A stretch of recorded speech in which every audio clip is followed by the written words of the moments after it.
Ladies and gentlemen, thank you so much for joining us tonight.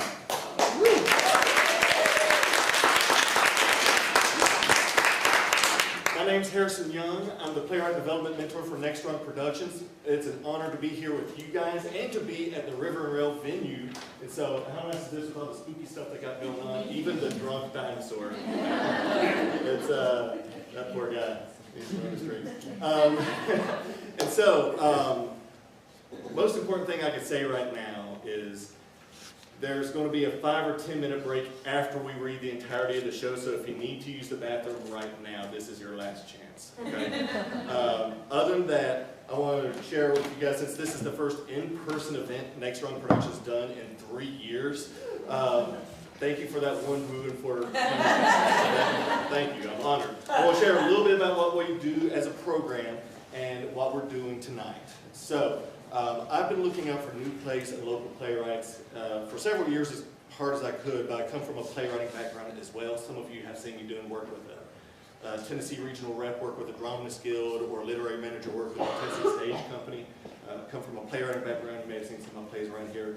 What I want to emphasize, though, is how difficult that is as a writer to go through that so often on your own. This program is about making that an easier time for people because that's a lonely, difficult, insecure process. And so, thanks to previous mentors that I've had, such as Tom Parker with the Tennessee Stage Company, such as Callie Meister, who's been a playwright from Goddard, such as the late Vanya Swerkovsky, I've been channeling a lot of the energy I've learned from them alongside other theaters that I've come across, such as Tennessee Playwright Studio in Nashville and the Phoenix Theater Company in Phoenix, to try to help with the process to really make this easier for a playwright, not just once they've had a script looking for a festival, but in the process of, I've got an idea, how do I get to that step to then I can submit that to festivals, right? And so, it's been a real honor these past 3 years to get to, I think first and foremost, have the trust of people even applying for the program. I'm honored to have our very first playwright, Jeanette Brown, here with us tonight. She wrote a terribly stark drama about Vietnam. And so if you're looking for a play about that, talk with her. We also had a very stark play last year, Without a Map, by Deb Eberly, who's unable to join us tonight. But I say all that to say I'm grateful that we have a little bit more of a lighthearted script tonight. Playing about a 10-year class reunion. But, you know, it's not all, it's not all wine and roses with this one either. So I want to share with you guys a little bit about working with Sherridan throughout this. She applied for the program last year, and I imagine most of you know her. I'm not trying to point directly at her, let me angle differently. And so we were fortunate to have applicants from last year, and whenever I was going through hers, she really wanted to work with things about integrity and identity going throughout this, and didn't have too much more about detail going throughout it. And after talking with our panel, we decided we were going to select her for the year, and over the year, she has written like her hair is on fire. It's so easy in so many ways to be able to help critique and things like that when you have so much content coming at you. It's almost like trying to turn off a water spigot at different times. But it was amazing to be able to work with her and just trying to be that every other week teammate. Like, what stuff do you have? Let's talk about it.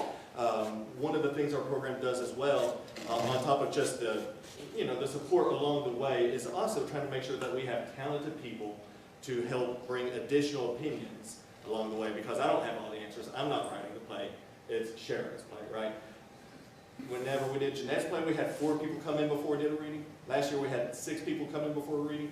This year we had 18 people come in. So it's we have people from across the nation coming together. We have people from Hollywood, New York, Nebraska, plenty of Knoxvillians, and I'd like to introduce the Knoxvillians who are bringing this together tonight.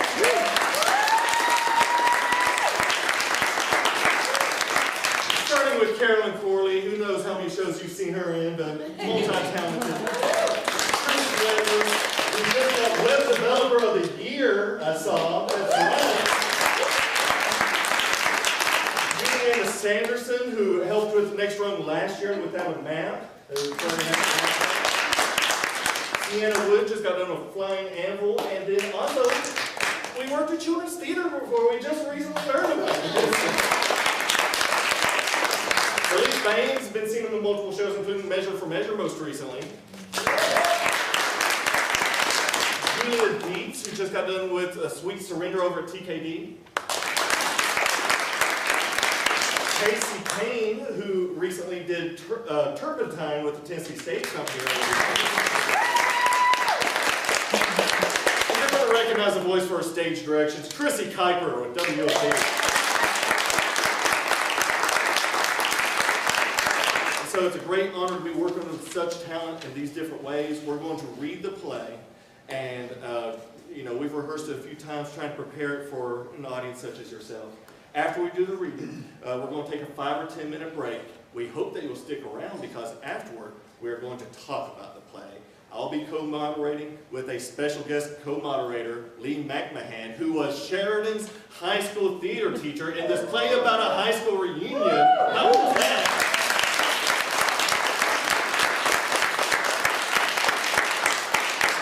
So we're about to get started with that. If you find throughout this evening that you're interested in this program, your program will have an email address for how to contact me at Next Rung Productions. It's going to come to me eventually. I will check my email and look for it, right?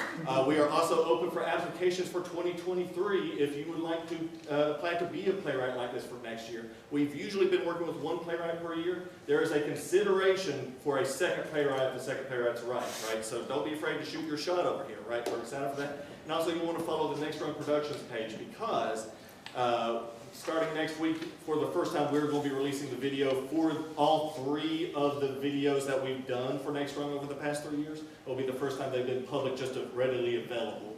So you'll want to make sure you're following that if you'd like to see any of the plays that we've described here so far. How you guys feeling, by the way?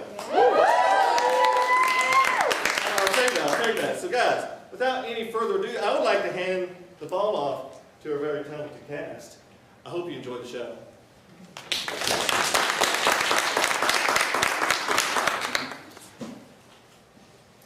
Home Base, written by Sherridan Smee. Act 1, Scene 1.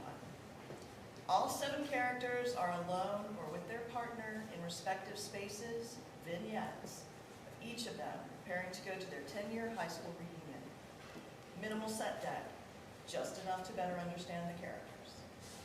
Ben and Lisa are together. One of them holds a positive pregnancy test. Sylvie's picking an outfit out of a suitcase that sits next to a backpack and a laptop. She's on the phone with her wife, Kate. Adam has a guitar on a stand nearby. He is working out.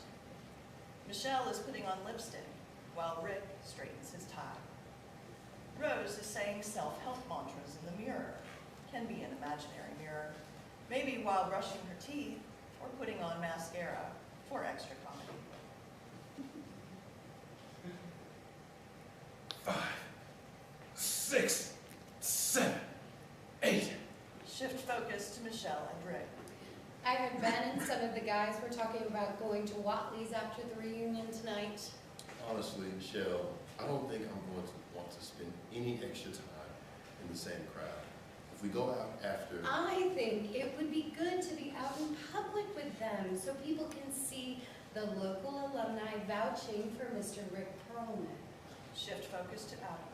14, 15, Adam isn't satisfied with the quality of that rap. He repeats it. 15, 16. Shift focus to Rose. I can do hard things.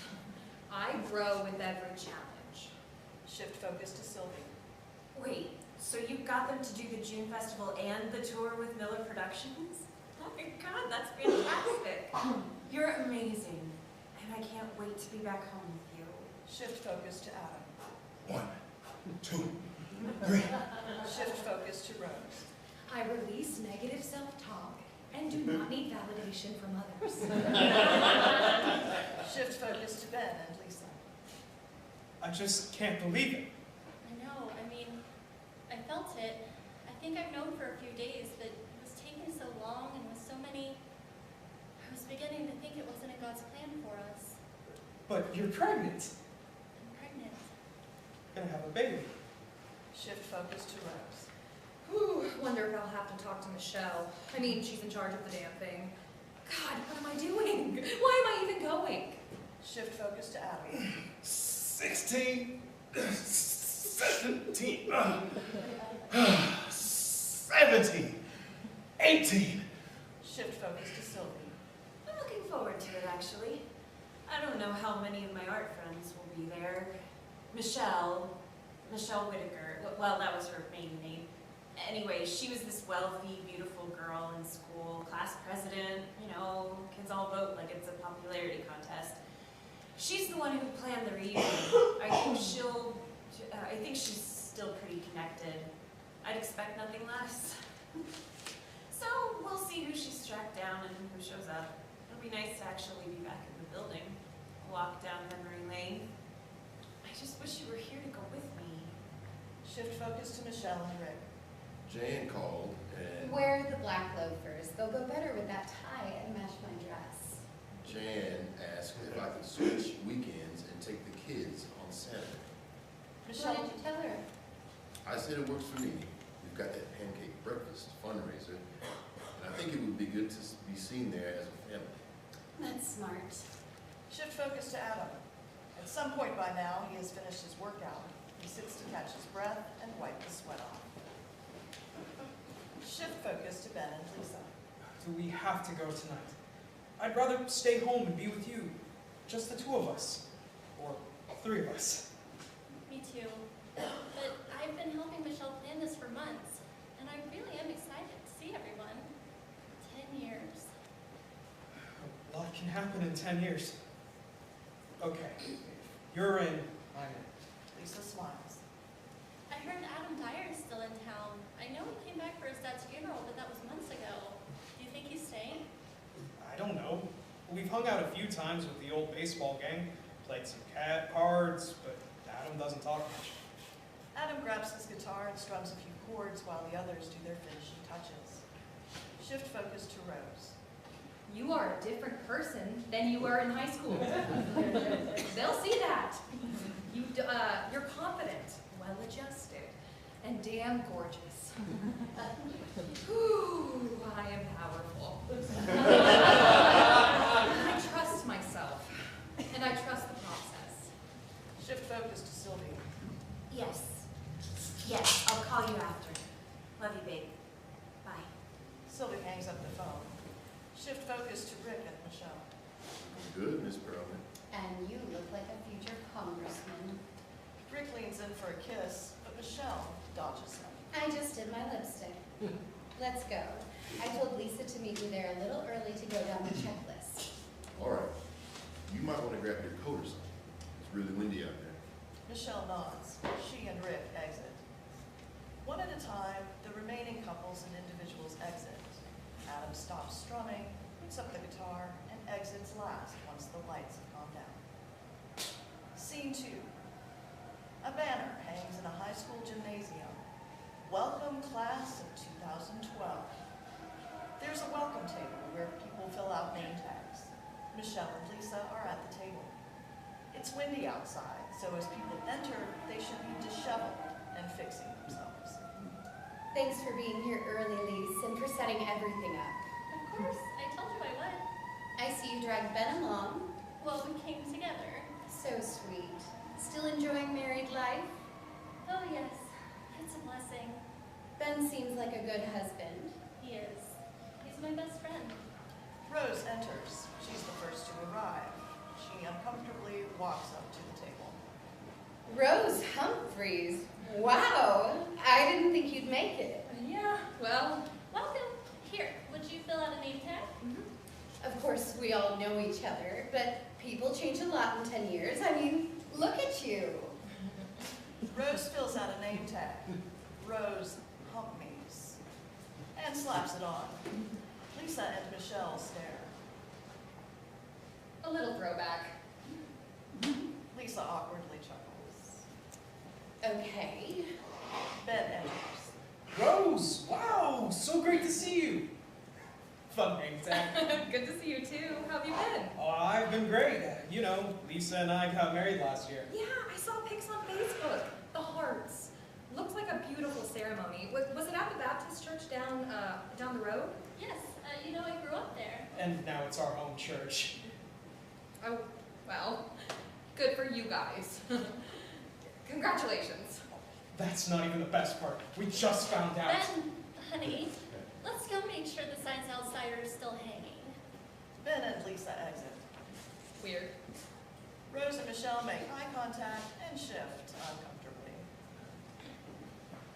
So, how have you been? Really great. Thanks for asking. I got a new job, and Rick enters. Hey man, looks like they're coming in the other entrance. I guess they're parking in that back lot. Want me to lock those doors? Yeah, they need to come through the front so they can sign in and get a name tag. Thanks, babe. Rick exits. Who's the babe? Oh, that's my husband, Rick Perlman.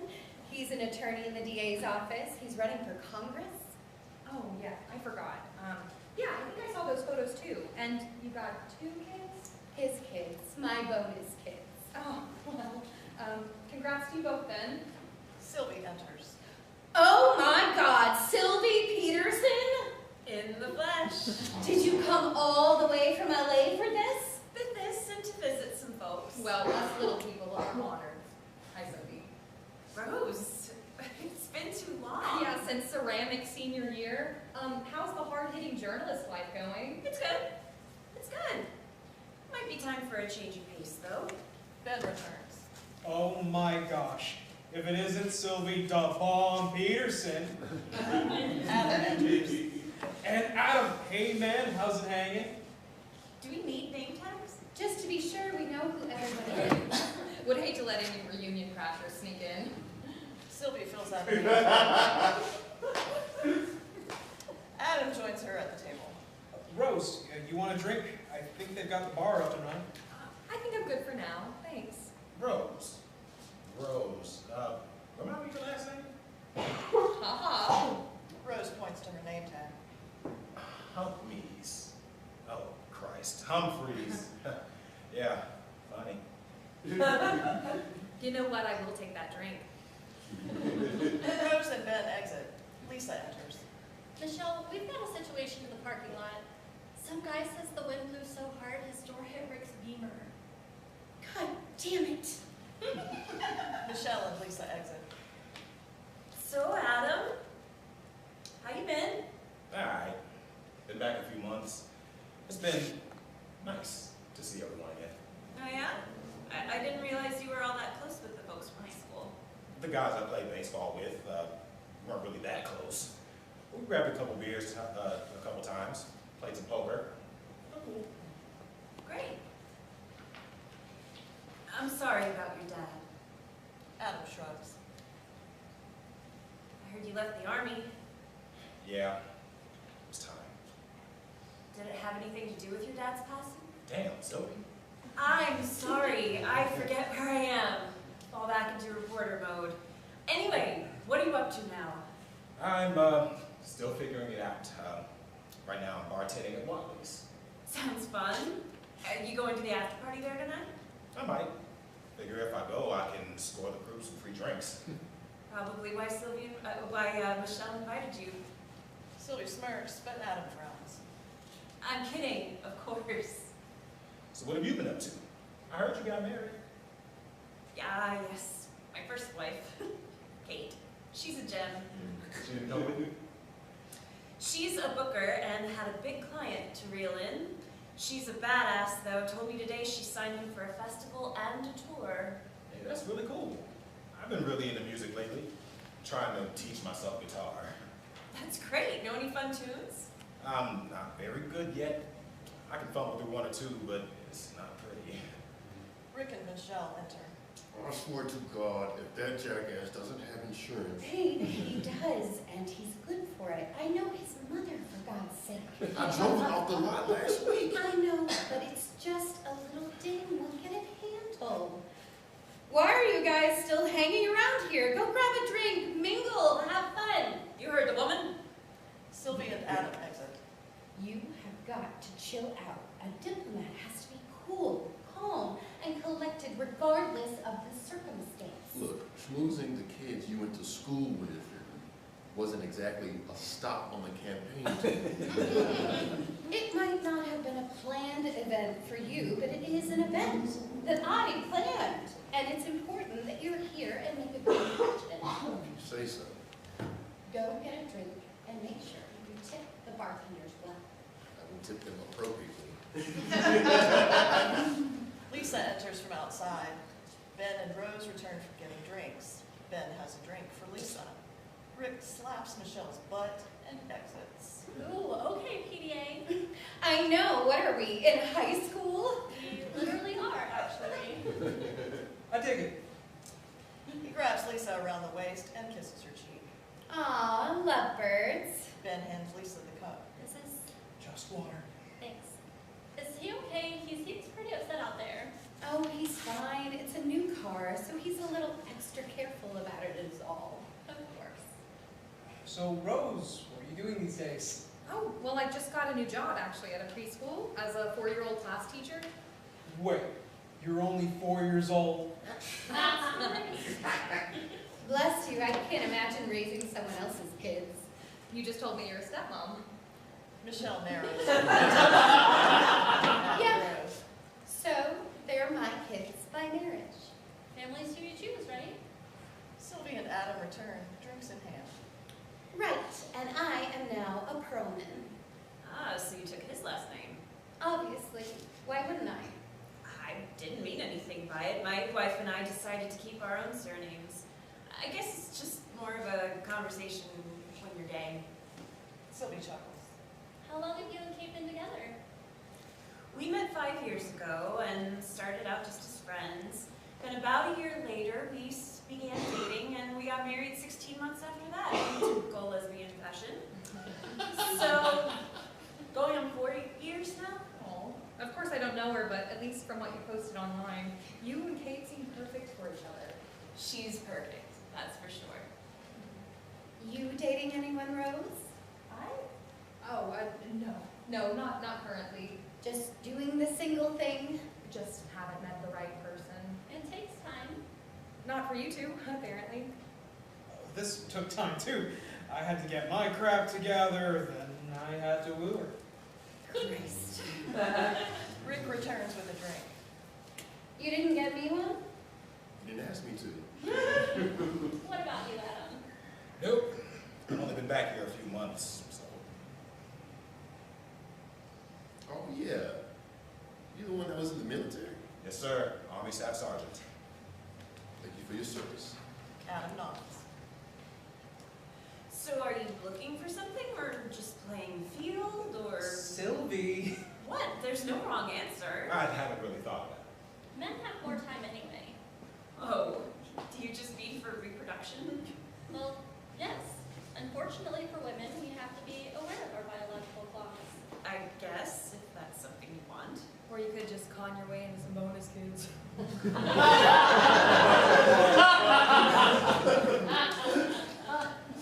Excuse me? Hey, meets.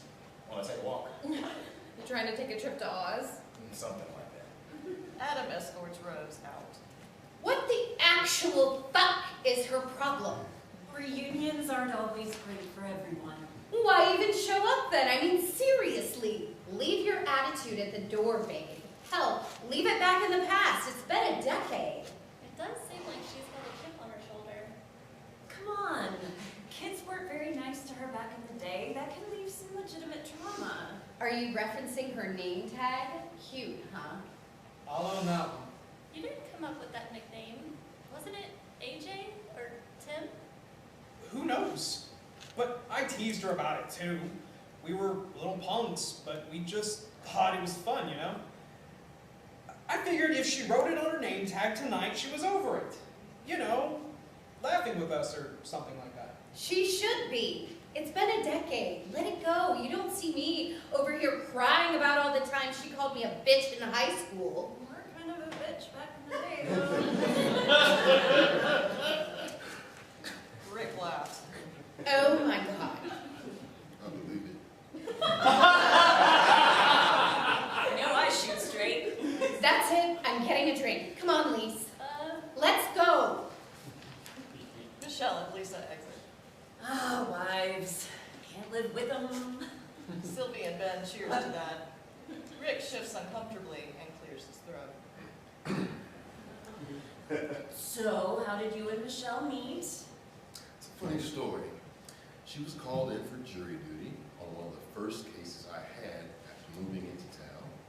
I had just started as an ADA here, and I got assigned to the Riviera case. During the first day of jury selection, she told the judge she couldn't be a juror because she had a very important showing for a $4 million house on the lake that afternoon. Of course, the judge didn't give a shit. Wait, the Riviera case? Arlo Riviera? That's the one. My God, you sent that boy to prison for 12 years. Well, the jury gives the verdict, But you argued for the maximum punishment, right? and the judge decides the sentencing. Ben tries to avoid the potential conflict and redirects back to the meet cute. So the judge didn't care that Michelle was trying to sell a mansion. Then what happened? Well, she ended up being dismissed anyway by the defendant's attorney. I guess after the trial, she saw an article or something. She found me on Facebook and sent a message saying, "Congrats on winning." I asked if she had sold the lake house, and she said, and if she did, I'd let her take me out to lunch to celebrate. Slick. Yeah. Real slick. A real estate agent and an attorney. Now there's a power couple. Be even better if it was a real estate agent and a congressman. Yeah, tell me about that. Why are you running? Think you could make a difference? I like to think I could help maintain the works, keep taxes low, reinforce family values, fight for the little guy. That's what I've been doing as an attorney anyway, but I think I could have more of an impact writing law than arguing it. Sylvie rolls her eyes, then takes out her phone and sends a text. I get that. So you consider yourself a family man? I do, yes. I've got a son and a daughter. I moved here to be closer to them. We're actually all going to a pancake fundraiser for the Kidney Foundation on Saturday. Quality family time. Sounds like you're raising them right. Got any tips for a first-timer? Get out! Congratulations, man! Oh my God, that's fantastic. Rick shakes Ben's hand. Oh, shh, I'm supposed to be keeping it quiet, but I'm pretty sure Lisa is at the bar explaining to Michelle why she can't drink tonight. Plus, I just had to tell someone. It changes your whole life, that's for sure. Sylvie's phone rings. I've got to take this. Congratulations, Ben, truly. Sylvie answers her phone and exits. You ready for it? I hope I am. We've been praying for this. I'm taking it to mean the big man thinks I am. You'll probably be great. Shell speaks highly of you, thinks you're a solid guy. That's really nice to hear. I'm sure that'll translate to fatherhood. Congrats, again. Thanks. Means a lot. Scene 3. Outside the gym, Sylvie has ducked into another hall somewhere out of the windstorm. She talks on her cell phone. I really think there's a story here, Jerry. I don't know. I mean, I don't know yet, but come on. This guy's a sleazebag. He's a rich, racist, out-of-towner who's known for being on the wrong side of justice. Now he's running for state office? Come on. Yeah, it's only just started. I think it goes until 9, and then everyone's going to this bar afterwards. Oh, okay. You know I'm on it. Okay, call you later. Bye. Sylvie hangs up the phone. She dials another number. Kate, I think I found my next story. This guy, Michelle's husband, he's a lawyer, and not just any lawyer, but the one who worked for the DA on the Arlo Riviera case.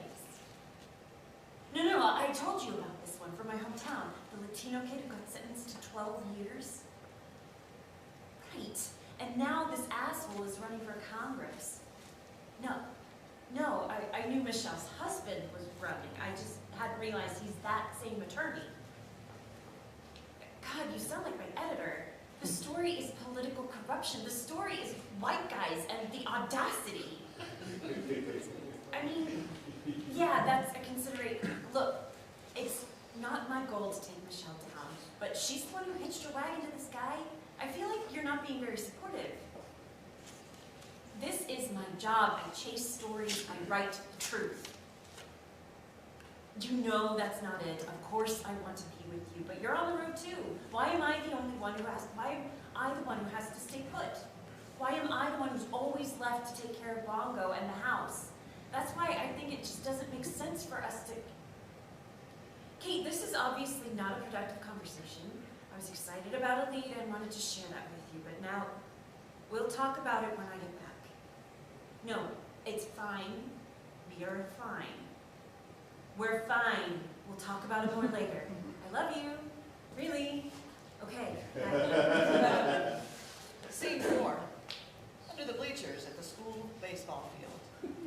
It's less windy here, outside, but covered. Adam and Rose are hanging out, drinks still in hand. 4-year-olds, huh? Yep, they're a lot. A lot of work, but also a lot of fun.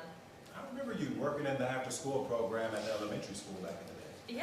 Yeah, I've pretty much worked with kids one way or another for the past decade. Do you want any of your own? Maybe. I haven't really gotten close to that yet. Do you? I don't know. Maybe. Yeah. I feel kind of torn about it. Like, how am I supposed to bring more kids into this world when there are so many problems? I mean, real problems, like scarcity and global warming and all that, but also just like regular things. Figuring out whether to pay rent or utilities, or who's gonna get the kids after school, or can I get off work for an hour to go see your talent show? And no matter what, you know, all parents inevitably mess their kids up. Not to mention the outside world, like bosses and teachers and their children. I mean, everyone ends up needing therapy. How does anyone raise a well-adjusted kid? Money? Damn.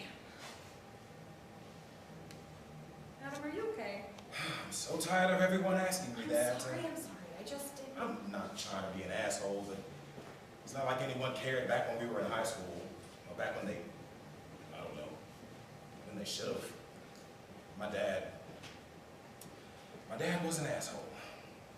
Adam finishes his drink, crushes the cup, and tosses it on the ground. I'm sorry.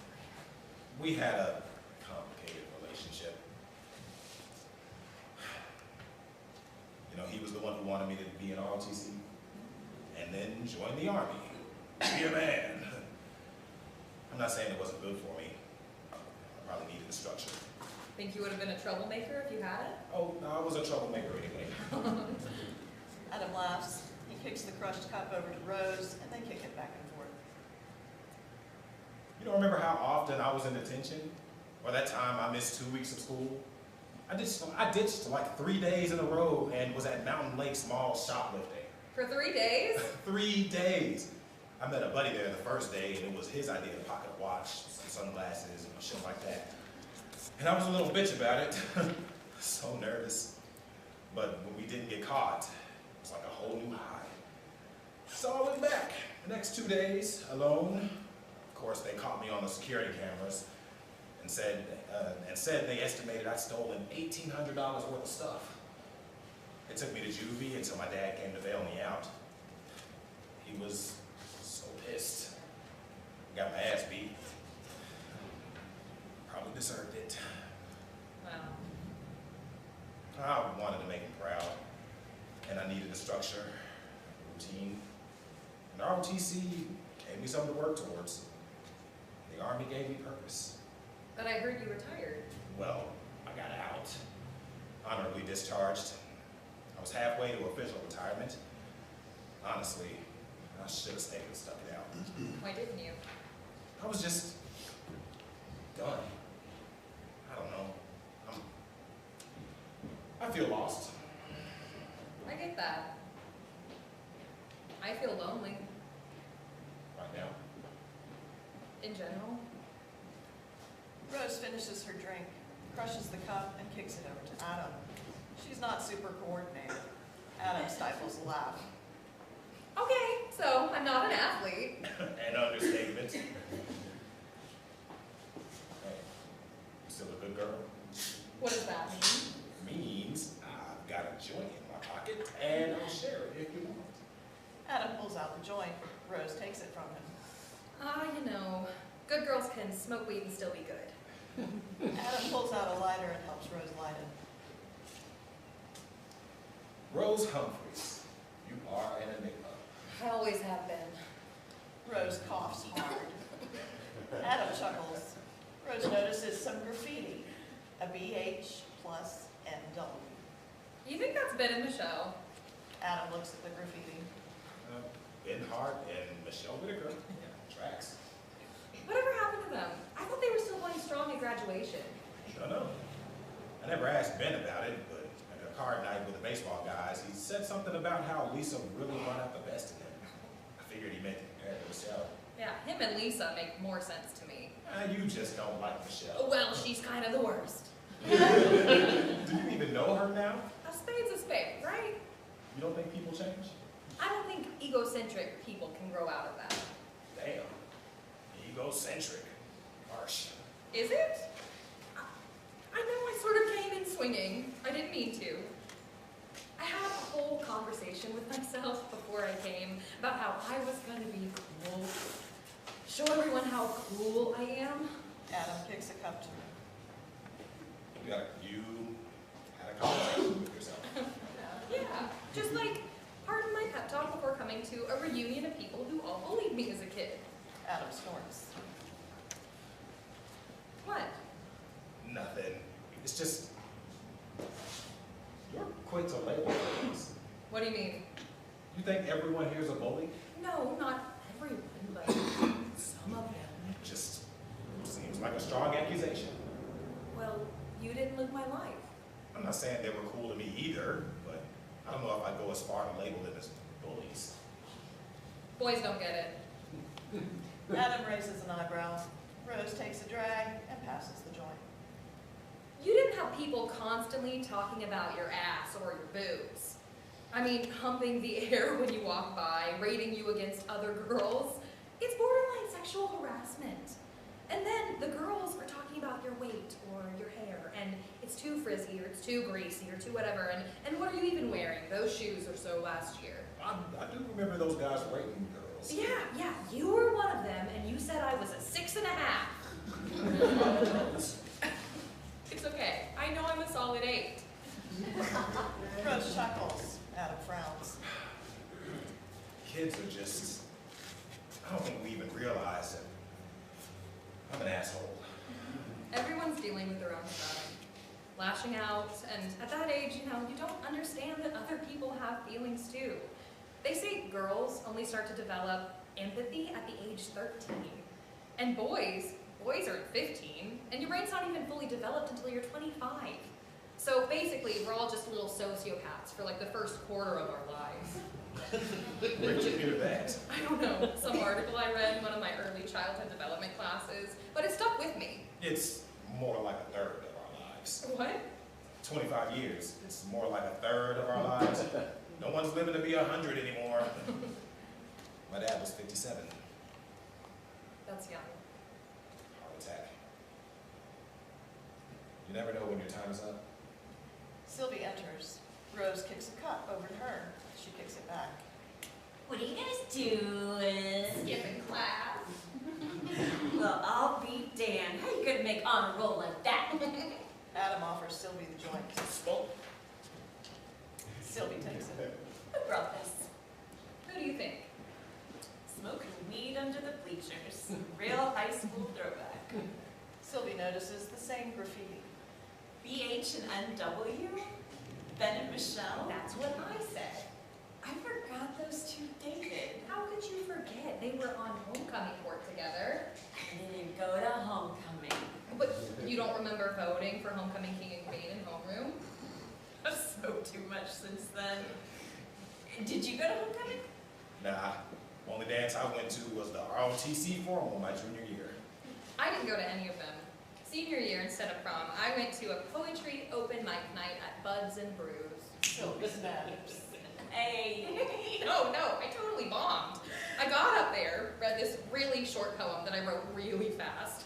Like one run-on sentence at lightning speed, and at the end, nobody knew it was over. Like, I just stared out until someone said, "Is that it? Is that the end?" And I said, "Yeah," so I ran off the stage. I didn't go back after that. I didn't go back to Buds and Brews for months. Like, not even for a cappuccino. And then, I took a poetry class dance in my first semester in college, and a group from class wanted to go to another one of the open mic nights, right? So I went, and that time I read a new poem, took a deep breath, and I went slower. I hit like every right moment. I killed it, and at the end I smiled and said, "Thank you." And the audience loved it. My classmates were so complimentary. It felt like redemption. Brave of you to come back. I think I was there that night, working. God, you were there. Yeah, just part-time for a while after graduation. I deployed like a week later. But I remember seeing you that night. You do? Yeah, I was surprised to see you on stage. I didn't know you were into public speaking or whatever. But you did kill it. Wasn't your dad there too? Yeah. Wow, I totally forgot about that. He slipped in while someone else was on stage. Yeah. I remember, because he asked, "Has Rose Humphrey performed yet? That was my daughter. I hope I didn't miss it." That's cute. Yeah, he found me afterward. I was so surprised and glad I didn't know he was there because I would have been so nervous. So have you been back? Done any more readings? No. After college, I just kind of fell out of it. Why? I don't know. It wasn't like a particular thing. I think I just got tired of chasing things that elude me, which is all poetry is, really. She shrugs. What about you? Ever consider going and playing guitar? You play guitar? No, I hate being on stage. I remember that performance we had to do in English class sophomore year? It wasn't even a stage, just the front of the classroom. It made my stutter come back. What, playing an instrument doesn't require speaking? You know what sounds so good right now? Waffles. That does sound good though. Lisa enters. What are you all doing out here? Oh my gosh, is that marijuana? What's it? No, no thank you. Good, because it's out.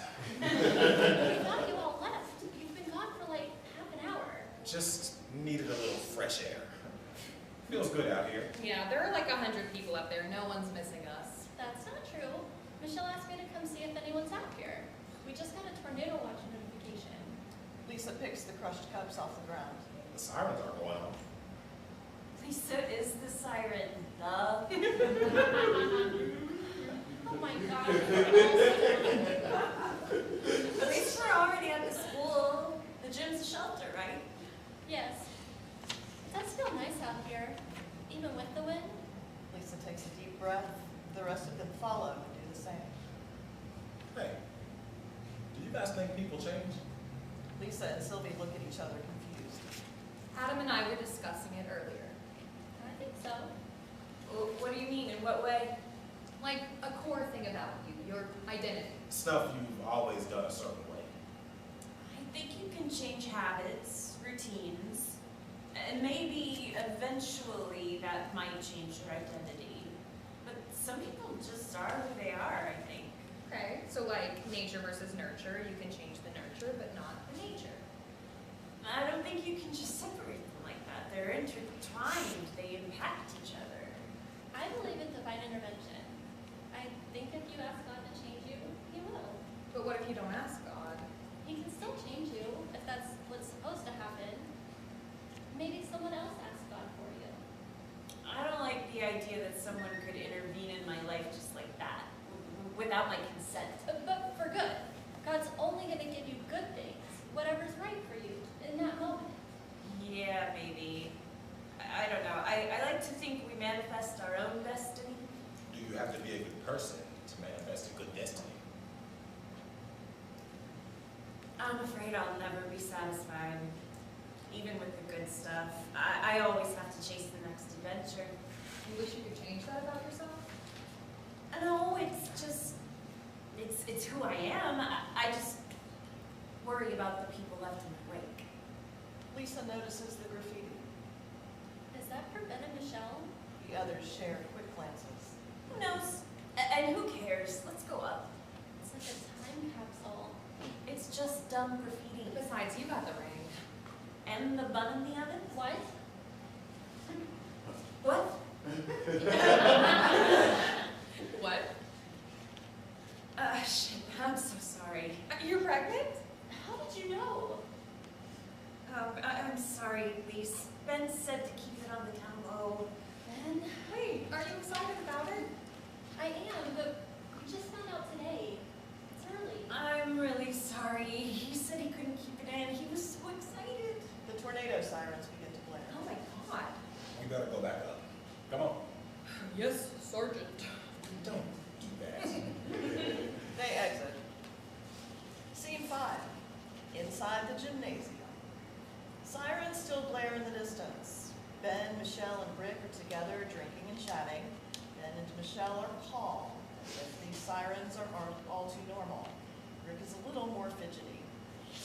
It's fine, babe. You know they go off all the time, and usually it's just leaves and wind, nothing major. You'd think after being here for nearly 3 years and all the drills we have, you'd be used to it. You were saying you played baseball in college? Yep, pitcher for the UC Bearcats. Oh, that's awesome, man. I played center field in high school. Nice. Rick won collegiate baseball's freshman pitcher of the year. Oh, wow. Impressive. I bet you were getting scouted pretty hard. Well, I had a few offers, but I made it clear I was going straight to law school after undergrad. Baseball was fun, but not like a career in law. Now he throws curveballs in the courtroom. Until I claim a seat in the House. Thanks to my strategic game plan. I had considered it before, back in Ohio. But you hadn't followed through. I had young kids and, let's say, unstable wife at the time. That's generous. So you were the one who got her own problems. Yep. We were at this fundraiser for a housing nonprofit I'm on the board of, and I was just watching him make friends, chat people up. Rick doesn't know a stranger. And it dawned on me, he should run for office. He's educated, knows the law, he's engaged in the community, a good Christian man. Okay, easy on the pitch. Oh, you know I love talking you up. My unofficial campaign man. I just know he's the right man for the job. A supportive wife will get you a long way, brother. She's not just arm candy.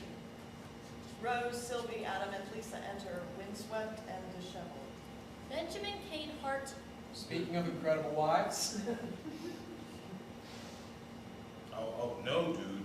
You're in trouble. Oh, no. The sirens are going off. We know. It's getting bad out there. We said we were gonna wait to tell people. Oh, no. It's too soon. Too early. Rick, what about attorney-client privilege, man? First of all, I'm not your attorney. No. It was me. I'm so sorry, Ben. I didn't mean to. What are they talking about? What's going on? It just slipped out. It's okay, really. Same here, Lise. I was so excited, and I figured you were going to tell Michelle. Tell Michelle what? I'm pregnant, okay? Oh my God! But they just found out today. What did you tell her when she tried to get you to drink at the bar? I told her I was on antibiotics. You lied? Don't judge me right now. You know how nervous I am about this. Why wouldn't you tell me? You're my best friend. We've known each other since we were babies. And you haven't kept a secret once in that whole time. Rose blurts out a laugh. I learned early with you, Michelle. I don't tell you anything I'm not ready for other people to know about. Good thing she's not a lawyer, am I right? Rose, you don't have to make this worse. She's just stoned. What? You brought drugs to my event? On a school campus? It's not your event, it's our high school reunion. Kids bring weed to school all the time. It's not hallowed ground. What the fuck is going on here? You're all just ganging up on me? I put this whole thing together for you guys. You put this together for you. Gosh, to reinforce your image as the town socialite or whatever it is that you think you are. Okay, chill. Or for your husband's campaign. Guys, chill. Hey, I didn't want to be here.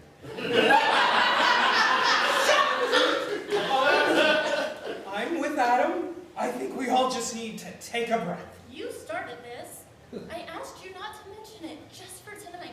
We've wanted this for so long. Why can't I be excited about it? We've been excited before. Had our hearts broken before. You have? Also, why the heck is there a BH and MW written down in the baseball field? Oh, crap, I forgot about that.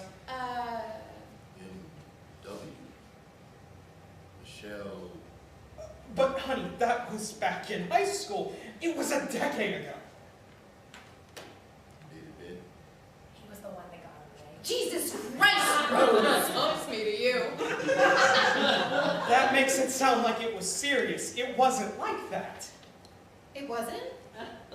What do you want me to say? We were 17. Are you seriously arguing about how in love you guys were? No, it's just, I mean, it mattered, right? So was he? The one that got away? We were teenagers. Hey, you loved someone before me. You were married before. I always wondered why you talked about him so much. What? Oh my God, I need to get out of here. The sirens are still going off. You can't, but it looks bad when they run it. Whoa, she's not a damn defendant. She can do what she wants. Except leave the building. That's right. We're on lockdown, babe. Face it. Is this the kind of strong-arming you do in the courtroom? Corner the defendant and intimidate them? Watch it. Makes sense a bully would marry a bully. Match made in hell. Excuse me, I am a congressional candidate and a law-abiding, contributing member of society. I don't make little dumbass remarks and then run off to get high at my own goddamn school reunion. Hey, don't talk to her like that. He's right. Rose decided to show up and show her ass. She has been so immature and totally out of line all night. Oh no, rich bitch Michelle, who's jealous of her sweet best friend's marriage and life, thinks that I'm out of line. Hey, people, remember you're cool. How dare you? I'm about to have a panic attack. Michelle's breathing shallow. Get over it. You're not the one who's pregnant and trying not to lose it. Go off. Or lose it. Like lose the baby? Both. I can't get stressed out. I have to be hospitable. I don't know. Is that what you think? Do you think you're responsible for the mishap? I don't know, okay? I don't know. Adam brings 2 chairs over. One for Lisa and one for Michelle. Sit. Put your head between your legs. Oh, there she goes, making it about her again. I am having a panic attack. Actually, I agree with Rose. Michelle struggles to breathe. Deep breaths. I know with your past, with the way, I know it's easy to be scared or superstitious, but he is in control. I know that. If this is supposed to be our baby, then it will be. I didn't know you guys were trying. People don't have to tell everyone everything. Some things can be personal, private. Exactly. Sure, that's true, but sometimes talking to people helps. Friends can help share the burden, and even better, they can share in your joy too. Maybe it's just a difference in preference. Like introverts and extroverts. Maybe it's a difference in integrity, honesty. No one's obligated to wear their heart on their sleeve. Not even with the people they love. Or how about your constituents? You're telling me you're an open book? You'd share your tax records, your case wins and losses, your personal history? What is your problem with my husband, Sylvie? I just want to know if the guy running for office is a total hypocrite. I'm not about to take this bullshit from some... I can see right through this lame-ass facade. You've got all the canned responses about how you're going to maintain what works, fight for the little guy. When in real life, you threw the little guy in prison for 12 years. That man was a criminal. Boy, that he... Whilst your biggest concern is about keeping your shiny new Beamer pristine. Yeah, him. Shut up! Rose. I will not. Shut up. God, I let you guys walk all over me for 4 years. I was the weird kid who didn't fit in anywhere. I didn't drive a nice car. I didn't have the newest shoes, which I guess was the price for entry. So instead of compassion or friendship, you all constantly made fun of me. I did AJ's math homework for 4 years. God, I tutored you, Adam. God, I sat alone for lunch and you all jammed trash and mean anonymous notes in my locker. Like, what the hell? What even was that? And then we graduated and I went to college and made friends. People liked me and my confidence grew, but then I get this invitation for this fucking reunion in the mail and all of a sudden I am totally overwhelmed with are you here if we're all so horrible? I don't know, Michelle. Call it morbid curiosity. Maybe I wanted to find out if you really did peak in high school. I don't see you out here selling $1 million homes. Oh, because that's the definition of success. Get off your fucking high horse, Rose. You really always thought you were hot shit. You used to lord your good grades over everyone, and then you developed. And you strutted around in low-cut t-shirts, flirting with everyone's boyfriends, tutoring them. You were the problem, Rose, not us. Grow the hell up. It's not my fault I'm smart and curvy, okay? And it's not my fault your little teenage crushes liked me more. Oh, please. You had a reputation. They just knew you'd put out. Well, hey, don't slut shame her. I'm not a slut. I didn't have sex until I was 22. Oh my God. 22? I'm serious, and I'm not a prude, okay? I just didn't. I can't decide if that's a bold-faced lie or the pathetic truth. Whatever Rose did or didn't do isn't any of our business. Yeah. She stole Tim from you, Lisa. What? I never stole Tim. It doesn't matter. I don't care about Tim. Seems like she's moved on from her teenage relationships. I guess you wouldn't understand. I am not in love with Ben, if that's what you're intimidating. That's not what I said. I didn't steal Tim, just so you know. It's fine. I really don't care. Yeah, but I want you to know I never do that. What do you want me to say? What am I supposed to say? There's nothing to say. If you're still hung up on this guy after 10 years, I don't know. Everyone is finally quiet for a moment. Hey, siren stopped. Thank God. Does anyone know what time it is? Sylvie checks her phone. It's 9:16. Oh my gosh. I've got to go pay the bartenders and get them out of here. Lisa exits. I'm going outside. I'll come with you and check out the damage. Rick and Adam exit. Want to help me break down the tables? Rose nods and exits with her. Michelle and Ben stand alone. Ben, What's going on, Michelle? What was all of this about? it's just, you were the only guy who was just, I don't know, you were always nice to me. I mean, really, truly nice, and I didn't deserve it. That's sort of... I was cold, or I still don't know how to say this. I pushed you away. I didn't know how to give you what you wanted. Well, we weren't right for each other. I wasn't right for you. I was missing something. No, you weren't. I was mean to you, and I pushed you away. Maybe I brought out the worst in you. Only as a reflex, a defense mechanism. I didn't want you to realize that I didn't have whatever it was you wanted. Michelle, you deserve to be with someone who's kind. Someone who challenges you in a good way. I don't know. I don't know your relationship, but it seems like you're proud of it. And you're attracted to each other. And you're both driven. Yeah. It's all good stuff. You can build on that. I'm not looking for relationship advice. Well, I just wanted you to understand. It's not like I've been pining for you for the past decade. You set the bar high for me, and I couldn't do it. you know I wish you the best. Gotta go help my wife. Ben begins to exit. Hey, Ben. Ben stops. Congratulations. He smiles and nods. Thanks. Ben exits. Michelle watches him go. And she is alone on stage. She exhales and takes a moment. And she fixes her hair, straightens her posture. Act 2, Scene 6. Rose collects trash and cups while Sylvie breaks down the tables. I didn't steal Tim, just so you know. None of my business anyway. I feel like people say that when they don't want to believe something. You don't believe me? Does it matter? I guess it shouldn't, but why wouldn't you? I'm telling the truth. Sure, but Tim's not here to tell his side. Tim had a dumbass know thyself tattoo. You think guys with know thyself tattoos actually know themselves? There. I know it shouldn't matter to me what you all think of me anymore. It shouldn't have mattered to me so much back then. I do not need the validation of others. Your opinion of yourself is all that matters. I don't know.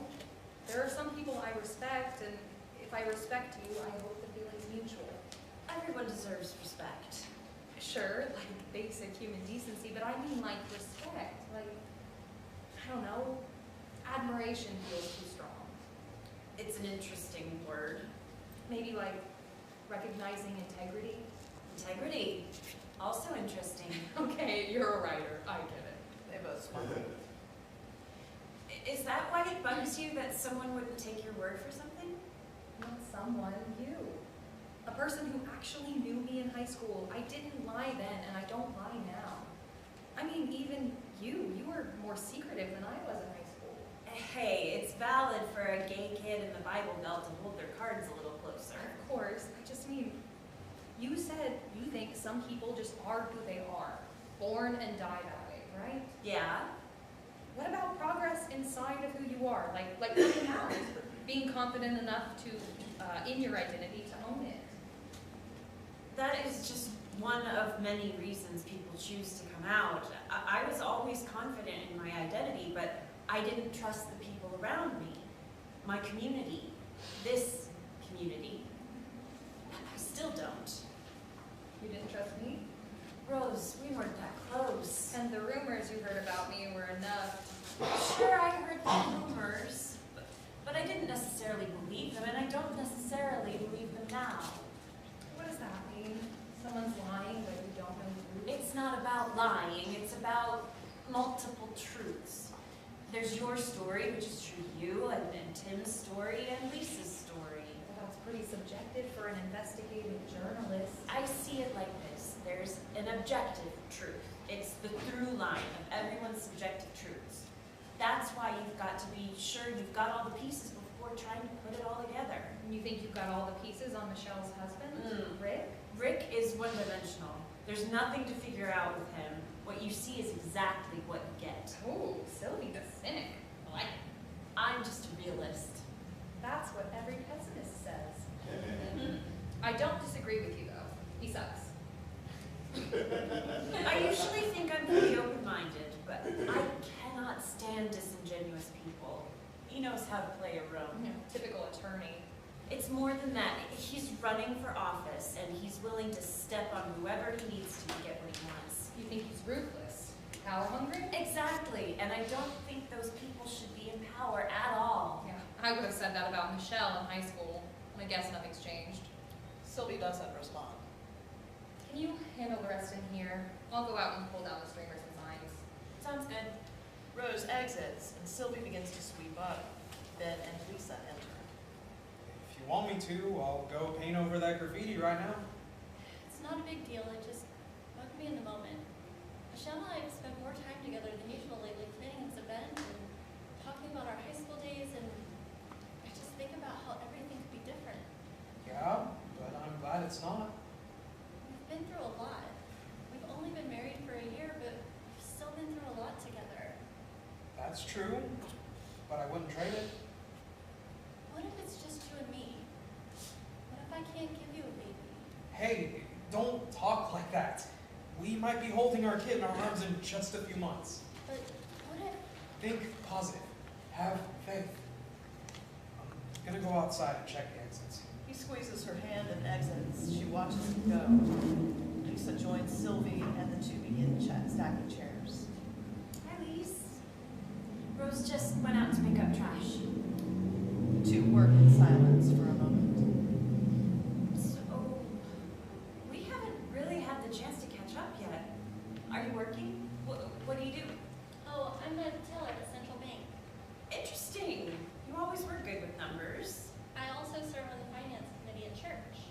Putting your talents to good use. I enjoy it. You seem happy. I am. I am. That's good. You deserve it. And it was a long time coming. What do you mean? Well, there was Tim in high school. Hey, what happened with that anyway, with Tim and Rose? I honestly don't remember. I think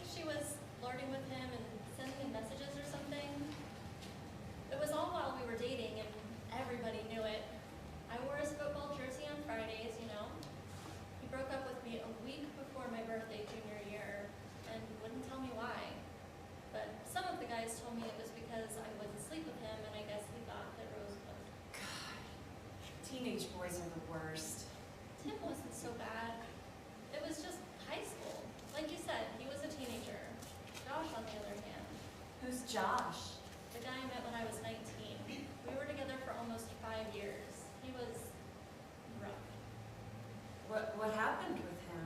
God, sorry, I don't mean to pry. I just... No, it's fine. I actually lead a domestic violence recovery group at my church, so I'm used to talking about it. Oh, wow. It was bad. Well, sometimes it was bad, and sometimes it was good, and that's the hard part.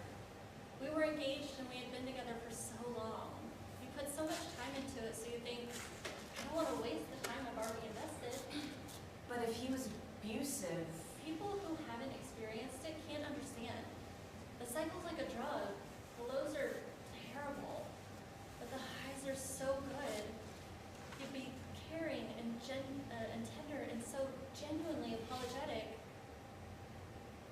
You know, it takes an average of 7 weeks for a victim to leave their abuser for good. How'd you finally do it? I got pregnant. Sylvie pauses while Lisa continues stacking chairs. And it just sort of clicked. I didn't want him to be the father of my baby. I couldn't trust him. That's really... So I left. I moved back in with my parents. I even told them that I was pregnant out of wedlock. And 3 weeks later, I had a miscarriage. Oh my God. I think it was the stress and maybe my body remembers it. Like, it can't forget. Or it's like triggered all over again every time. Anyway, the whole thing was awful. I became really depressed and Josh wouldn't let it go. He was angry and then he begged to get back together and then he'd be angry again. And I finally blocked his number, but he knew where my parents lived, so we'd see him drive by the house every few days. One day my dad had enough, so we went outside. I don't know what he said to him, but I never saw Josh or his car again, which made me sad, and then it made me mad at myself for being sad. But I thought, my dad, that's the kind of father I want for my children. Someone who's gentle, but a protector, someone who will stand up for me and for them. I guess. But you could do that for yourself. Stand up for yourself. Maybe you can do it, Sylvie, not me. But you left. That was brave. Anyway, I'm glad you have that. Your dad. Me too. And Ben. And Ben. Hey, I'm really sorry I shared your news. My mouth just ran faster than my brain. I get it. Ben shouldn't have said anything in the first place, but I know he's just excited. He's gonna be a great dad, speaking of. Well, how did that start? How did you and Ben end up getting together? He started going to my church. One Saturday, he and my dad volunteered together doing some repairs for our elderly community. My dad really liked him, so he invited him to join us on Sunday night for dinner the next day. When I told him that Ben and I had gone to high school together, he was even more excited. I think he really wanted me to be with someone good, to be happy. Ben and I have been together ever since. I don't think we've ever been more than a day without seeing each other. He was very patient. I had to learn how to trust again. I joined the DV recovery group, and they helped me so much, which is why 2 years later, I asked if I could help facilitate. Very cool. So you guys are pretty involved. With the recovery group, All of it. Volunteering with the elderly and on the finance committee and the recovery group. yes. Our church is like our big extended family. Our wedding was so beautiful. Everyone, and I mean everyone, chipped in. They handmade the decorations and the flowers. A friend baked the cake. It was such a celebration. Not the church narrative I usually hear. Everyone sins, makes mistakes, but my family, we try hard to love each other well. That's sweet. What about you? Who's your community? I don't know. Kind of a lone wolf. I mean, I have friends and my wife, but we're not like formally part of any group or religion. But you've got people, family, and community? Yeah. I've got friends scattered all over the place. Back in LA, my family is Kate and our dog Bongo. So I guess it's kind of small, but it's enough. Sylvie smiles and Lisa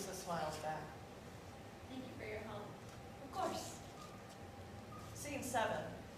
Ben and Adam are outside, walking down to one of the entrances. I was immature and kind of floundering. Quit college. Just wasn't for me. But then, I didn't know what was. So, I was soul searching. Tried a lot of things. Drinking, drugs, different groups of people, and one day I sort of stumbled into Lisa's church. I mean, I literally stumbled. I was pretty hungover. Maybe still a little drunk. But being there felt right. So I went back and kept going back. Being with Lisa felt like that too. I remember you saying she brought out the best in you. She does. Life will change you, for better or worse. Change is inevitable. You can either grow or be stunted. Looks like this exit's clear. Great. Let's head back. They change directions. So, how's it feel to be a dad? Yeah. Wow. Doesn't seem real yet.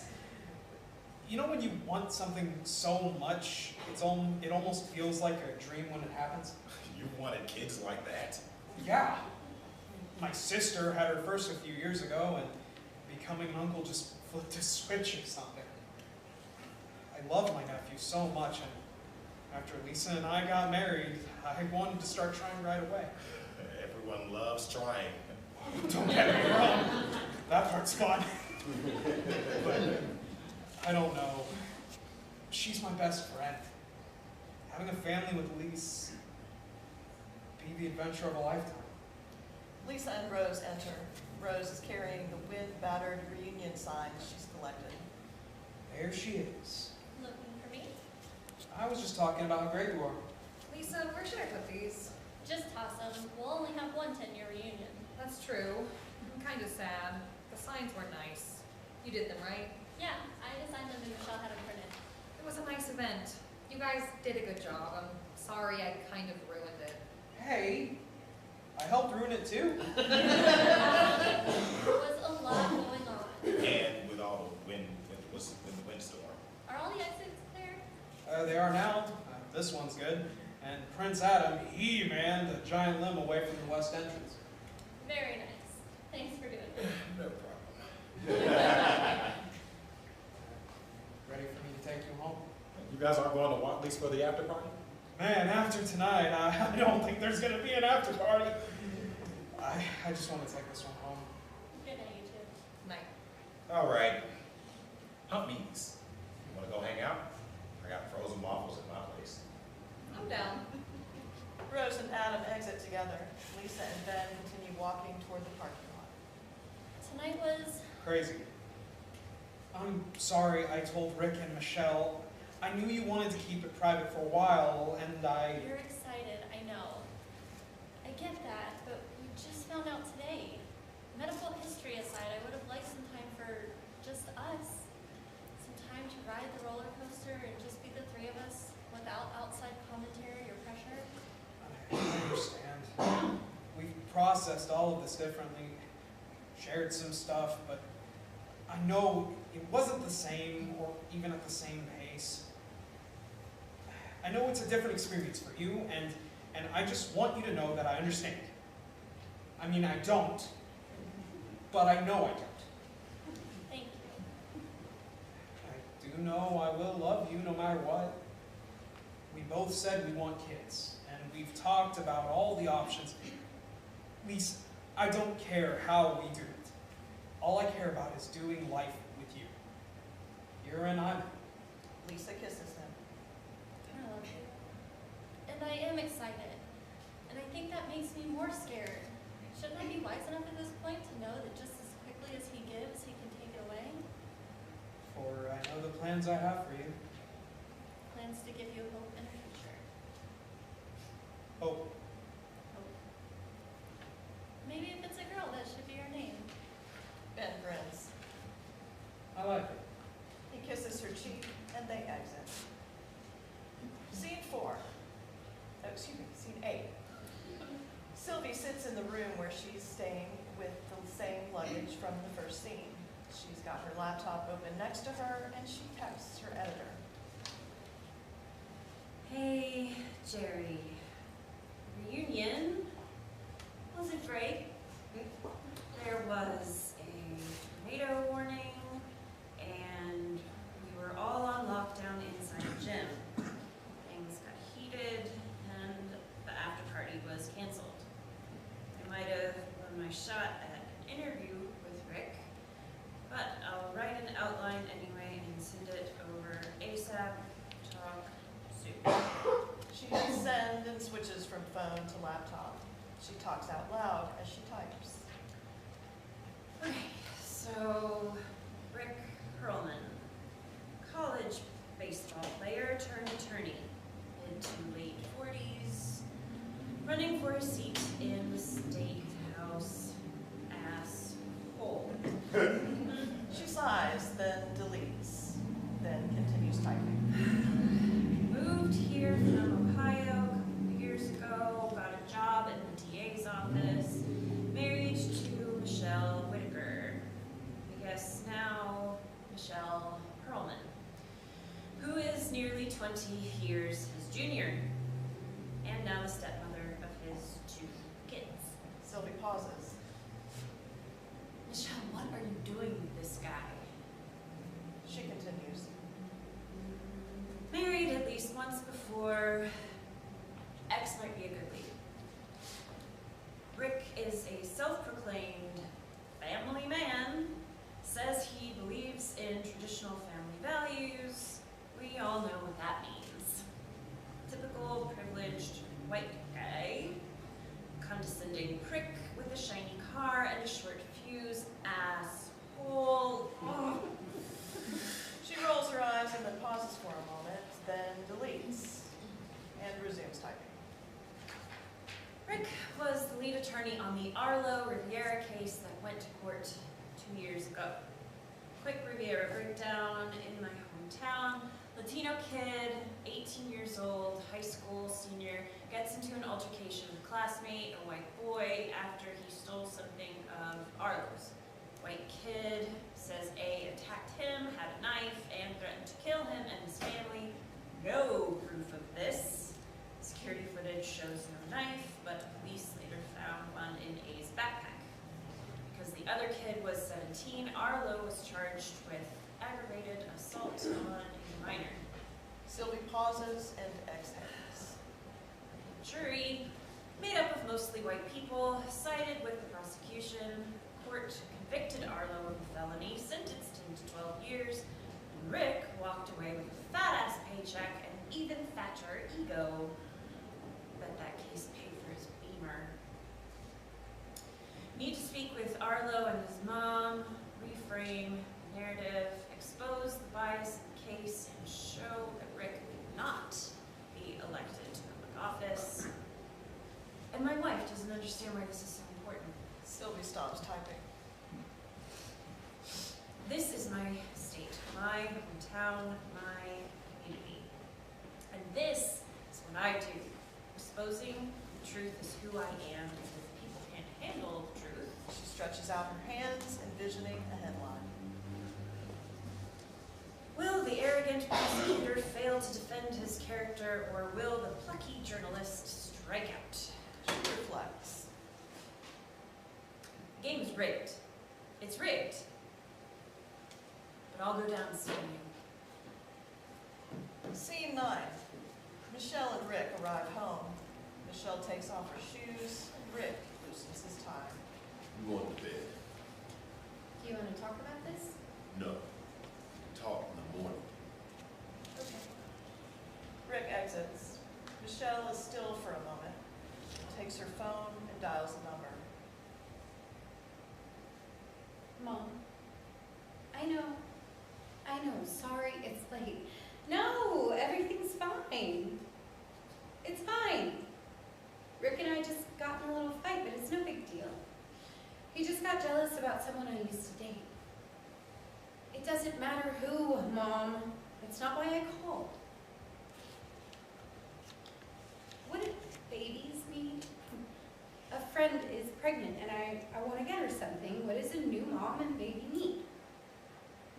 it's not me. And I can't tell you. Because I can't. I'm trustworthy, right? You trust me. Forget it, just forget it. It doesn't matter. I'm fine, we're fine. My marriage is fine. Just help me. What can I get for a new mom and baby? Okay, I'm listening. Okay. I'll write it down. Hang on. Let me get a notepad. Thanks, Mom. Scene 10. Rose is looking around Adam's apartment. It's minimalist, with some interesting artwork. Adam's guitar is on the stand. A plate of Eggo waffles sits on the floor between them. I love seeing people's places. It's like a little peek into who they are, the stuff they have, and how they decorate. And what does my apartment say about me? Ooh, single guy. Bachelor pad. You work out. Stoner. Musician. Minimal art, but it's good stuff. So you've got a good eye, and you come for money. No, I don't.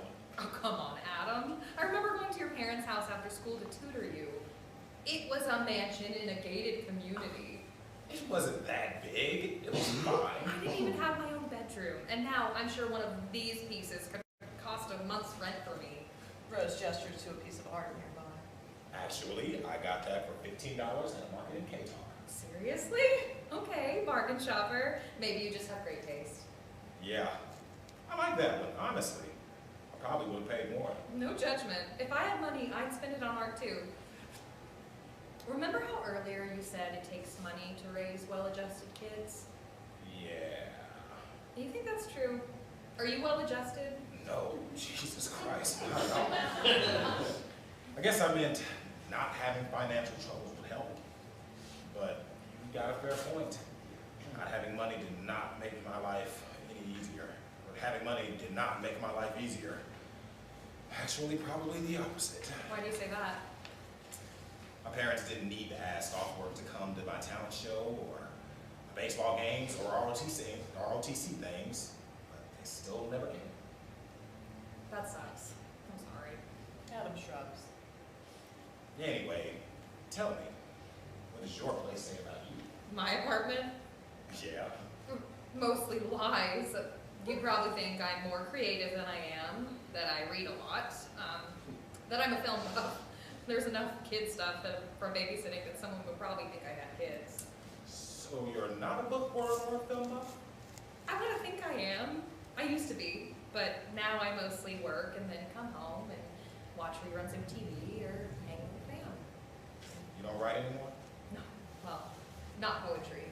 What do you write?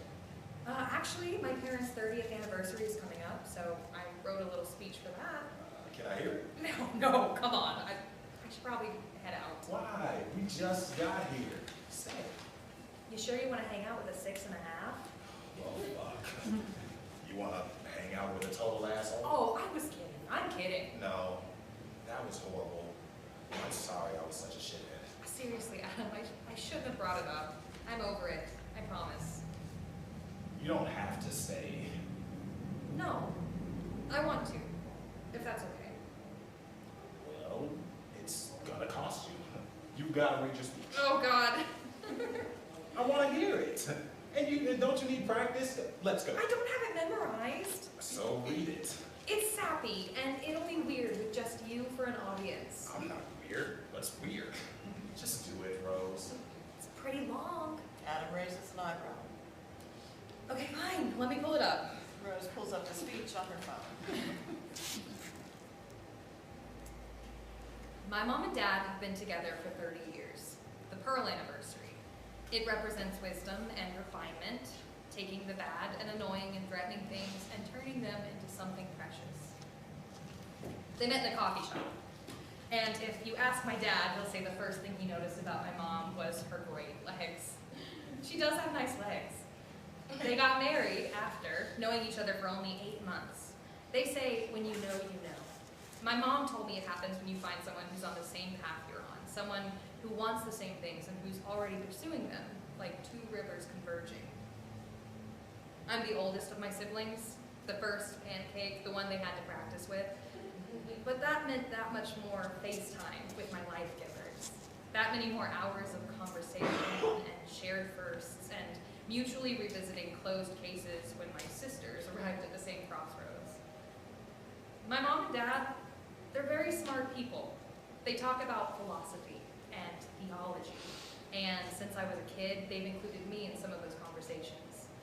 And I bask in those moments, few and far between, when I can briefly stand as an intellectual equal. My ego swells up like Goliath, and sometimes they knock me down, but most of the time, I know that they're proud of me too.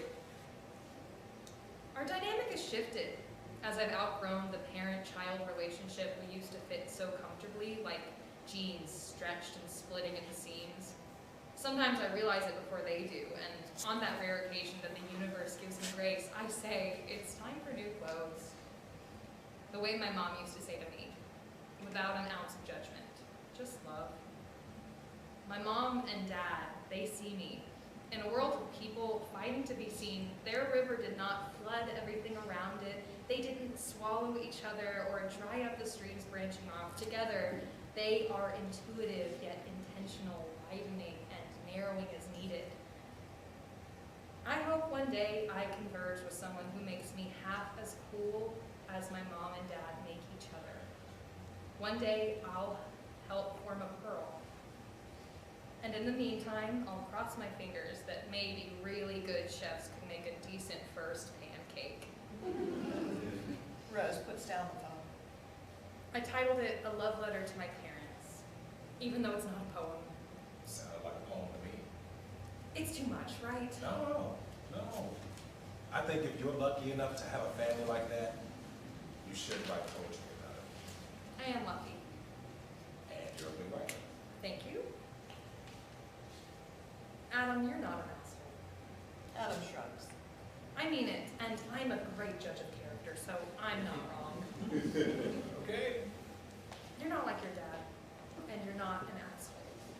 They lock eyes for a moment. Adam nods. Okay, it's your turn. Play me something. I barely know any. It's only fair. Adam picks up the guitar and strums a few chords. He then begins to play What'll I Do by Irving Berlin. When Rose recognizes it, she hums along. That was beautiful. It's a melancholy song, but I still love it. I'm surprised you recognized it. Well, yeah, it's a classic. Everyone's covered it. I mean, Willie Nelson, Linda Ronstadt. So you're a music buff too? Maybe a little. Full of surprises, Humphreys. I'm an enigma, so I'm told. Adam continues to strum. I think you should write more poetry. Rose smiles. Maybe I will, if you keep playing music. Adam nods. Thanks for wanting me to stay. Rose sways to the tune. The two connect. They look at each other and smile. Lights down. End of play.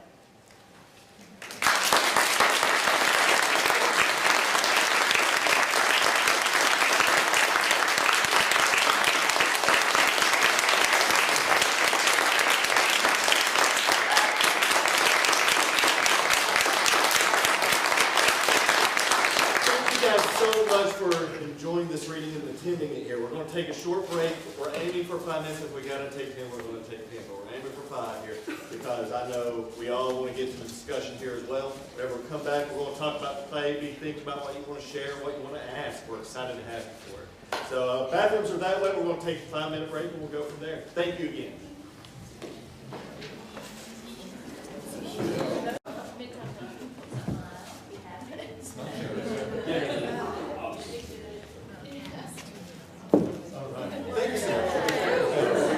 All right, we're about to begin, guys.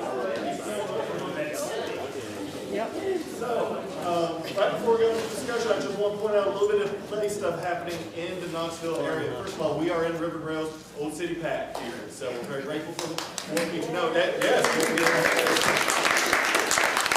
I want you to know that their next play coming up, The Wolves, will be starting on December the 2nd, so that's going to be a 3-week run. Please make sure if you're able to attend to come check that out. Also, do love advocating for new plays and local playwrights. So I want to name 2 things going on. First of all, Tennessee Stage Company is about to have auditions for some of their new play festival, including Amazing Graces by Lee McMahon over there. And then also High Ground, a stage reading by Greg Congleton. So if you're interested in auditioning, you want to make sure you're looking for that. And then also, we have the word players that are going to be touring a show in later this winter. Let me make sure I'm pronouncing the names correctly. That would be Althea and Angela by local playwright Todd Olson. And so they'll be touring later in February and March. So if you get a chance to check that out, that's another new play. I just encourage you guys to continue supporting that community. So, I've rambled. I'd like to take a moment to highlight our playwright, Sherridan Smee.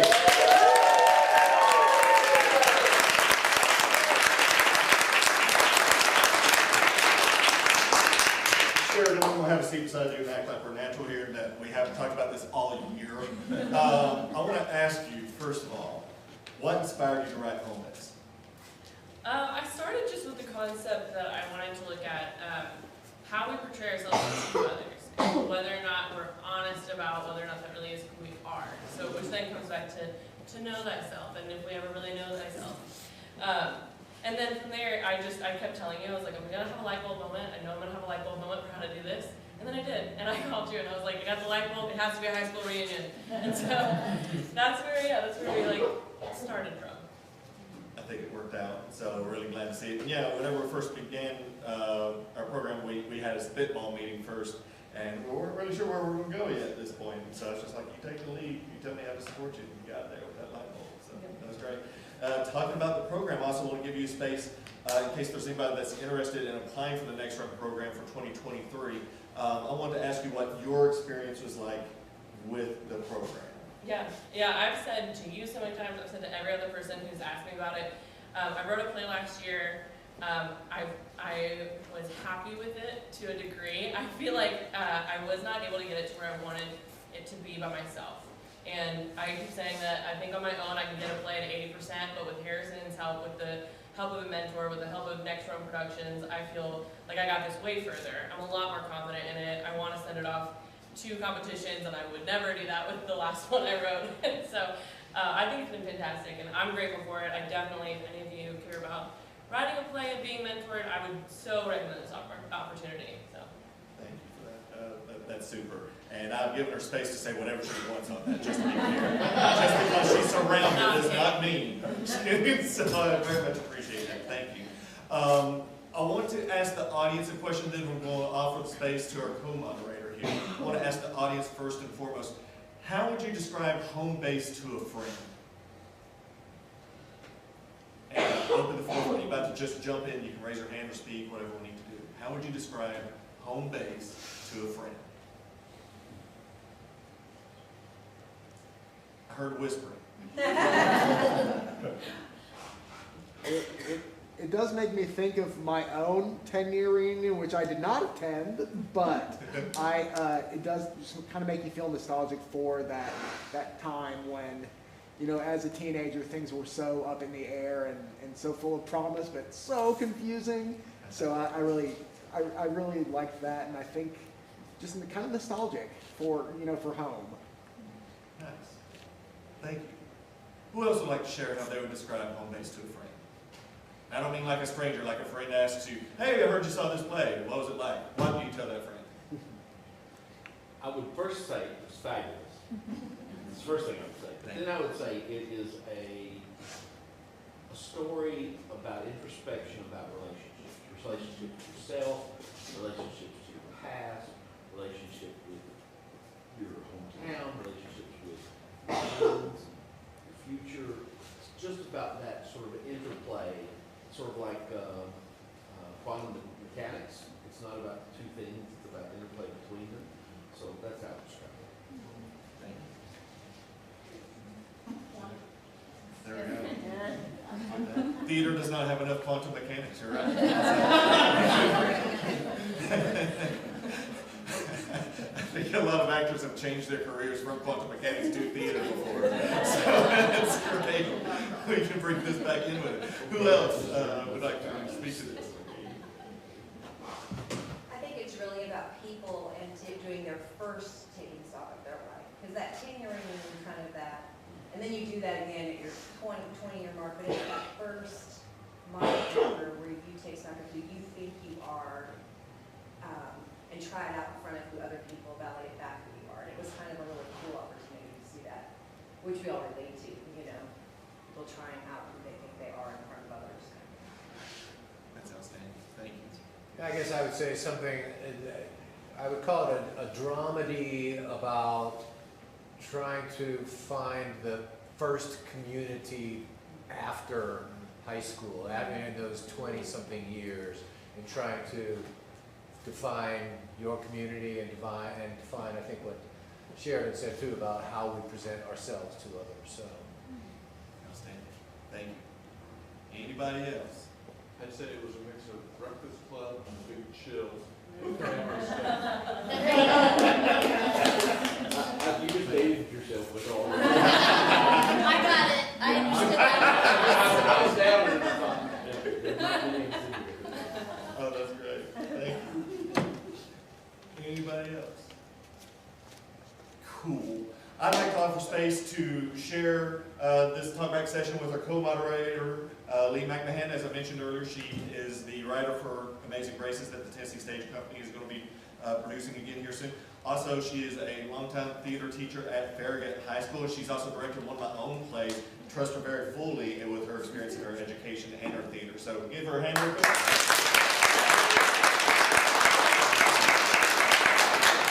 Can you take it away for a moment, please? Well, first I want to say how proud I am. I'm so flattered that you asked me. It really, like, I'm not going to tear up. I'm going to keep it together, but I am so flattered. Thank you so much. It means a lot to me. Well, I do have a question because I loved your characters. I thought they were very vivid. I could tell, even just, you know, at a table reading, there's a lot of differentiation between them. I want to know, one, which one was the easiest to write for? And the other part of the question is, which one did you enjoy most? I enjoyed writing Rick and Michelle the most.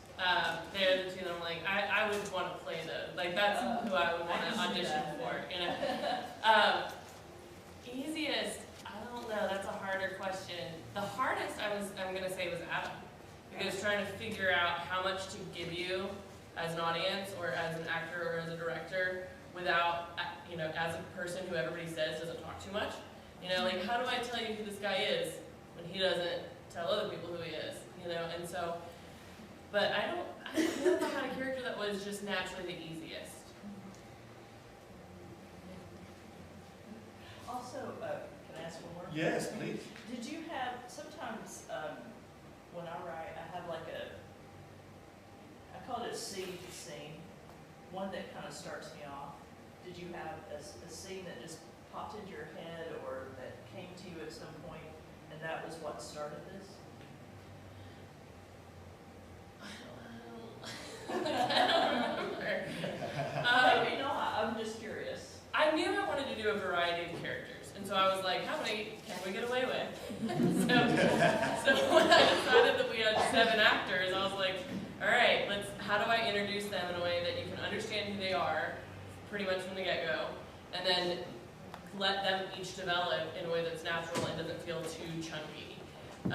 And so the vignettes came to me as that made sense to me in the beginning, to kind of have everyone on stage, and here's an introduction to everyone before they start meeting and have that potential conflict.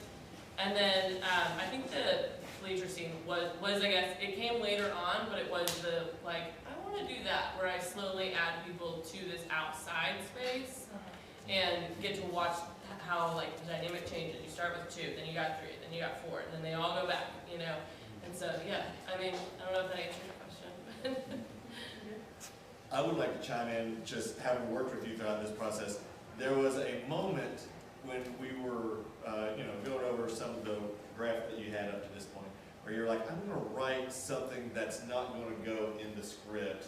And I asked you what it was, you're like, I'm not going to tell you, because then you're going to know it, and then it's going to be a part of the script. I didn't know if now or the audience could know what that was that inspired the rest of the scene. Yeah, so, I ended up including it in the script. That's what he didn't tell me. Yeah, in Sylvie's last scene where she's explaining the Arlo Rivera case. So I was gonna not have that in there at all and just have her make the comments with Rick. And then I felt like maybe you wouldn't understand where Sylvie was coming from, or maybe you would just decide to hate Rick and not see sort of how strongly she was responding to things and get to see like weigh whether or not you felt like that was fair. So I felt like that scene needed to be in it. Makes sense. Yeah. Oh, fine. I'd wondered about that along the way. Well, we've talked a lot about characters so far. Let me bounce this to the audience for a moment. Did you feel like you knew these characters? Did you feel like these character relationships were real? Did you find that something was maybe out of place from your experiences with the characters? I want to kind of hear from you, the audience, if I could, speaking about the characters in the show. Did you feel like you knew these people?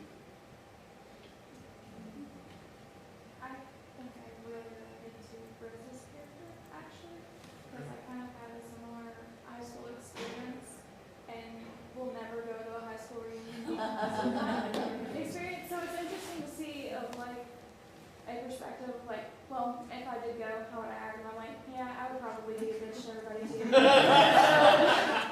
I mean, it was really nice to see that, but I also did see bits and pieces of myself and other people that were here because I had a religious background. I felt like I was very much high and mighty in parts of my life, and I did enjoy put little bits and pieces of everybody in every character. That way you could find a way into it. Thank you. Anybody else want to speak to characters maybe they related to, or characters you graduated with and wish you didn't? I do want to say, I think it is unbelievably impressive that you could take that many characters and flesh them out fully in such a short amount of time and give them both things you don't like and things you definitely empathize with. The only thing I would say is there's only one character that is not empathetic, and that's Rick. And was that on purpose? Yeah. I tried to give you a couple little like moments where you could be like, you really don't know his background. You don't know what happened with his ex-wife or his relationship with his kids. Like, we aren't judging him without a whole lot of information. But he was the one that I was like, he doesn't have to be relatable. I told Harrison, I was like, there it's Rick. He's one-dimensional. I just wanted Sylvie to be a little wrong, but you just wouldn't give it to me. I tried to make her really intense so that you could question her, but yeah, I wasn't. Fine job. Oh man, and credit to the cast too. Oh yeah, amazing. Thank you. Guys are great.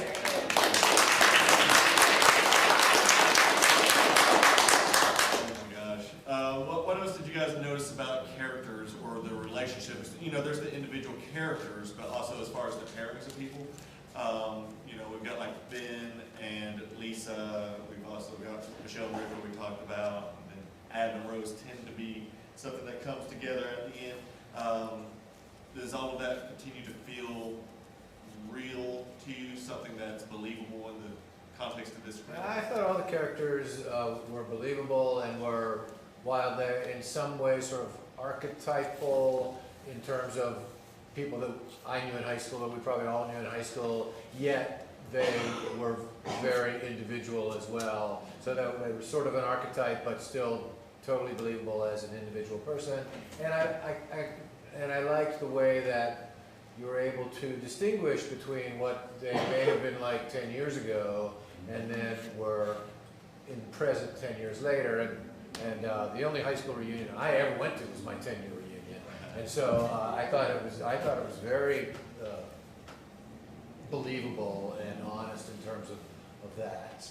And also the relation, and the dialogue just seemed to really flow very well and seemed individualized. Each character had his or her own voice, but it just, they really were able to have a dialogue that seemed to really flow naturally out of what they were doing. Excellent dialogue and characterization. I think it's interesting, Sharon, what you did with Michelle and Ben, that when you go back in time and something that was so profound to you at the time, how she felt about him and vice versa, and then you bring that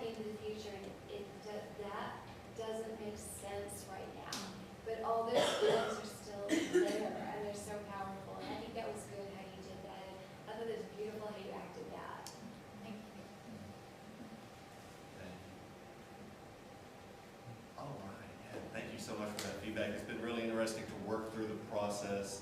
One of the things that Sherridan's already done a great job with her voice coming throughout this, I feel like, coming throughout this. And I know also from my own writing, one of the things that I try to encourage throughout this is trying to write in a way that's positive for actors and making it something where it's fun and engaging for each actor. It seems like that each person here today really took on the role and owned it in a way that felt comfortable. So I appreciate you guys rocking that. It's such a good job. It's great work. Lee, do you have any questions? Thanks. Well, I have to say, this Sheridan, when I was reading it, you brought up baseball, of course, Barry gets to do baseball. I was like, oh gosh, what's she gonna write about baseball? I had to Google things about baseball because I was like, what positions could you play? What awards could you win?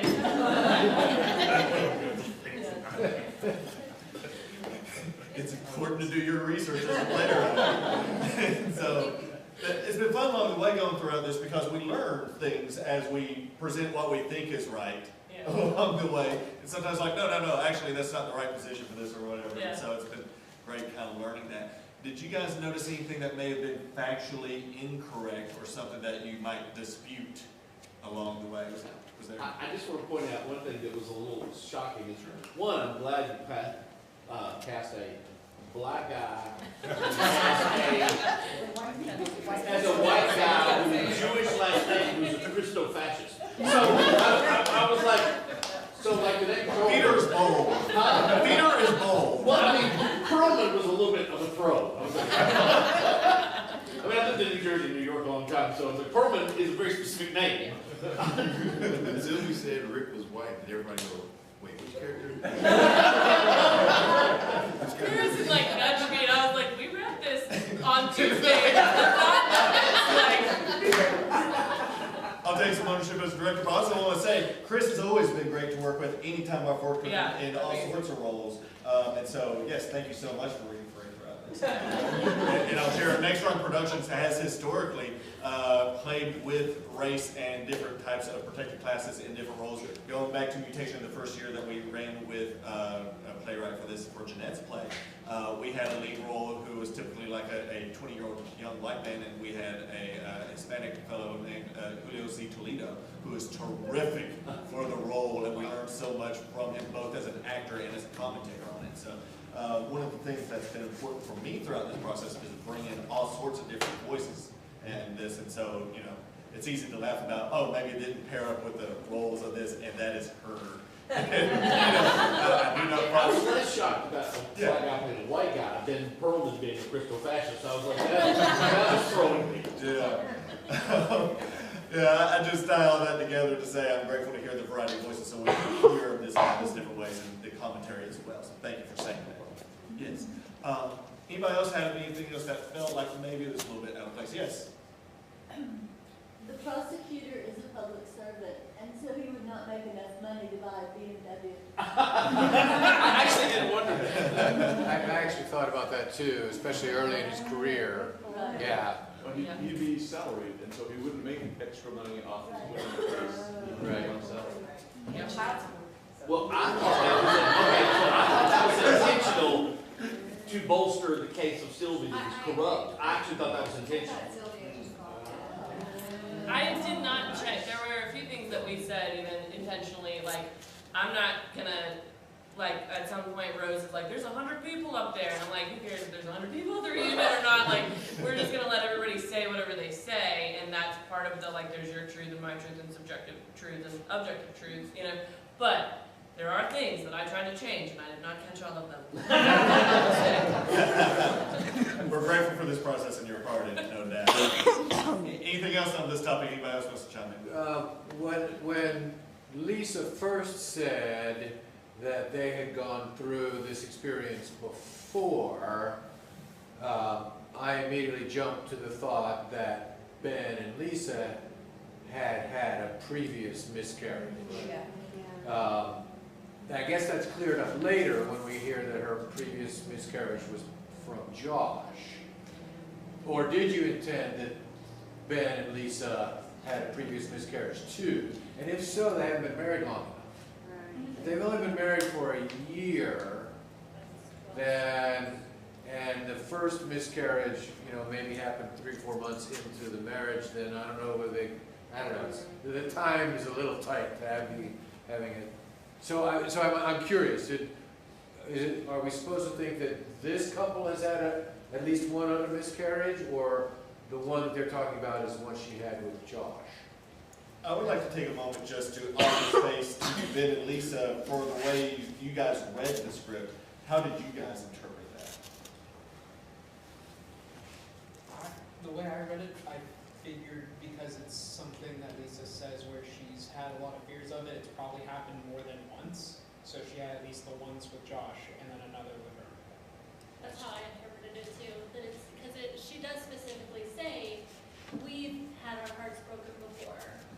So it feels like it is at least our second miscarriage. And I suppose it's possible to have or to be pregnant within a year of marriage after already having one miscarriage, but it seemed to me like, could they have been married 2 years? He did say that as soon as we got married, he wanted to start trying right away. Right. So that would have been maybe 3 months in, and now it's like 9 months later. So that's possible, Right, yeah. Okay. But it did take me back a little bit. Wait a second.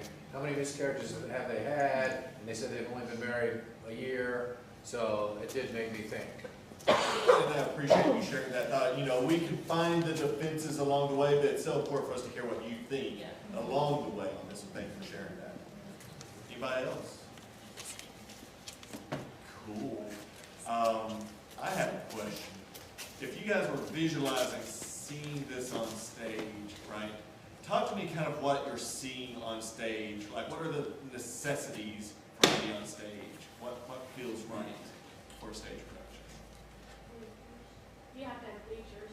Bleachers, gotta have bleachers. Okay, thank you. The lighting is super important. The lighting. So you have that first scene where you're going in different. So you got a lot of characters on stage already, and you gotta differentiate them specifically. And then on the stage, you're going to have both the entranceway, and then immediately after have the bleachers, and that's a quick change. So you're going to have to really get your lighting perfect. Yeah, scenically, it seems like it could be a real challenge, but with what can be done now with projections and lighting, I think that's, you can certainly do it. But yeah, in a more traditional scenic design, it would be very challenging because of all the different locations. But I assume if you're thinking the whole scene design is somewhat minimalist, or done with projections, then yeah, with a great projections designer and lighting designer, you could do it very effectively. One of the things that this program did with Sherridan's application last year, and then also for this year, if anybody wants to start thinking about it now, offered space for questions like, what is something you think is impossible to do on stage? And then also had 2 follow-up questions. If you had an infinite budget, how would you do that on stage? And then also, if you had 0 budget, how would you do that on stage? Trying to see where the playwright is. Really enjoyed getting to work with you on this because that was some of the challenges we tried to talk about to help smooth that out.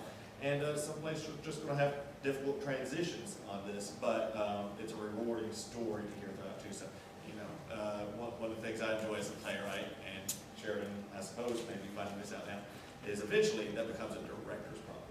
But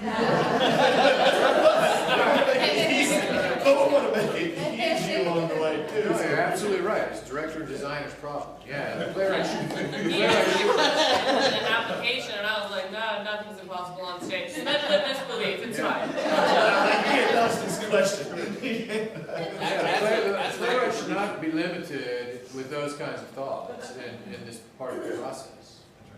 Yeah. I hope. I would do it the same way, whether it was an infinite budget or a 0 budget. I would do it extremely minimal. I wouldn't actually have bleachers.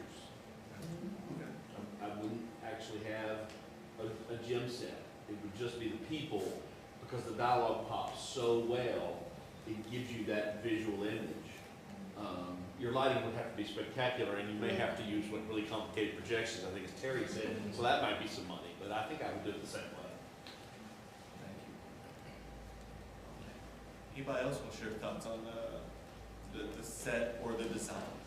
Can I actually say, along with the lighting thing, I think I'm trying to visualize it here, but you could just have multiple sets with different light sources in each of them that connect connect with each of the characters and light those up along the way and just split the set like towards the end of it. Maybe figure some sort of little tiny mission in there just to change from the high school setting to the individual rooms that they're in at the end. And I think that as long as you have the light in there and turn them off separately, that could actually get you everything you want on a stage. Just let that ego alone, because that movie just more. That's the sequel, but that's a 15-year reunion. Everybody's finally over it or not. It's going straight to the bar. Don't talk to me, Rose. Yes. Do you think, Sheridan, that those people will come to their 20-year reunion? Some of them. Who's going to come back? I think Michelle is just gonna have to. Like, yeah, she's gonna have to be there. I'm already planning it. Yeah. She's gonna be forced into there. Yeah. She's gonna pre-do the name. That's what I was None of that. Yeah. Yeah. She's gonna be elected to Congress and then get a new wife. That is. Gwen and Lisa will come and with their 4 kids. With the fifth on the way.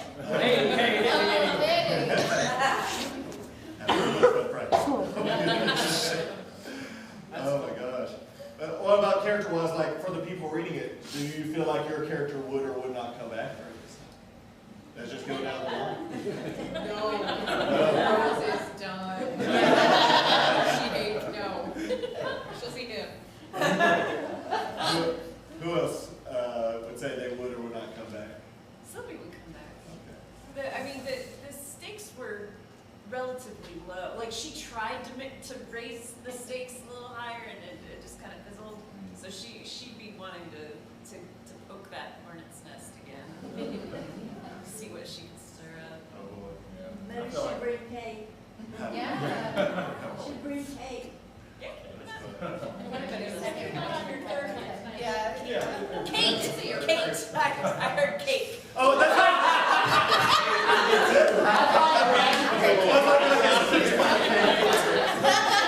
I'm so glad that you're about. Malik, you're about to answer. Oh, I feel like Adam would take it or leave it, I feel like he's, not the closest with everyone, so he doesn't have any, he can't get anybody either. If he and Rose are still together and she's not going, then he probably won't go either, but, yeah, I feel like he'd take it or leave it. I think I Sylvia feel would like definitely. Michelle would pull Lisa into it again. Oh.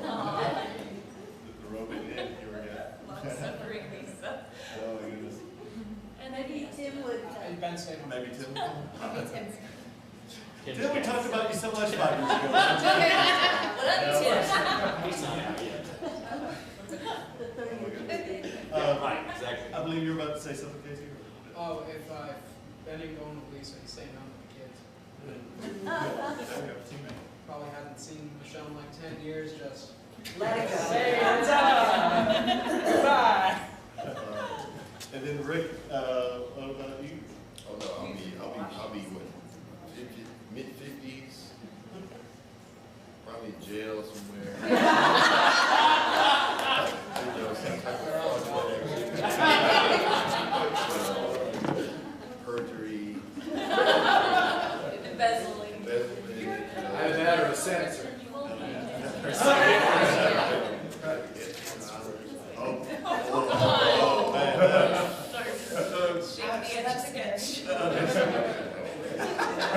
Oh boy, yeah, that's a bad time. You might not get cited to it. Oh no. As far as like the chaos of the show, were you guys able to feel like you were able to follow along with the peak chaos of the show, or did you feel like you're like, I don't know what's happening during this? I want to check with you. You guys were able to follow? I feel like my favorite part was the part where they were all locked in together and like bickering at each other. Because like it like came to that point that I was like, this is great. I love it. It's the fantasy, right? Like you all kind of wish you I could know, go to high I school and wanted to just say argue that. with everyone. Like, seeing everybody like having the push and pull, I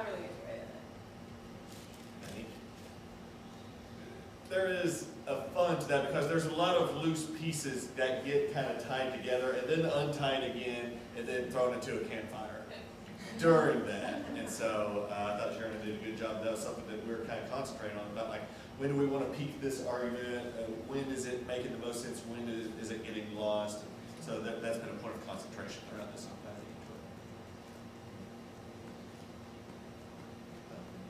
I have a question. Yes. One thing that's not been addressed is, so it was very complicated epistemology all the way through. I don't know if that's instinctual or from study or whatever, but the concept also about change and the back and forth about change.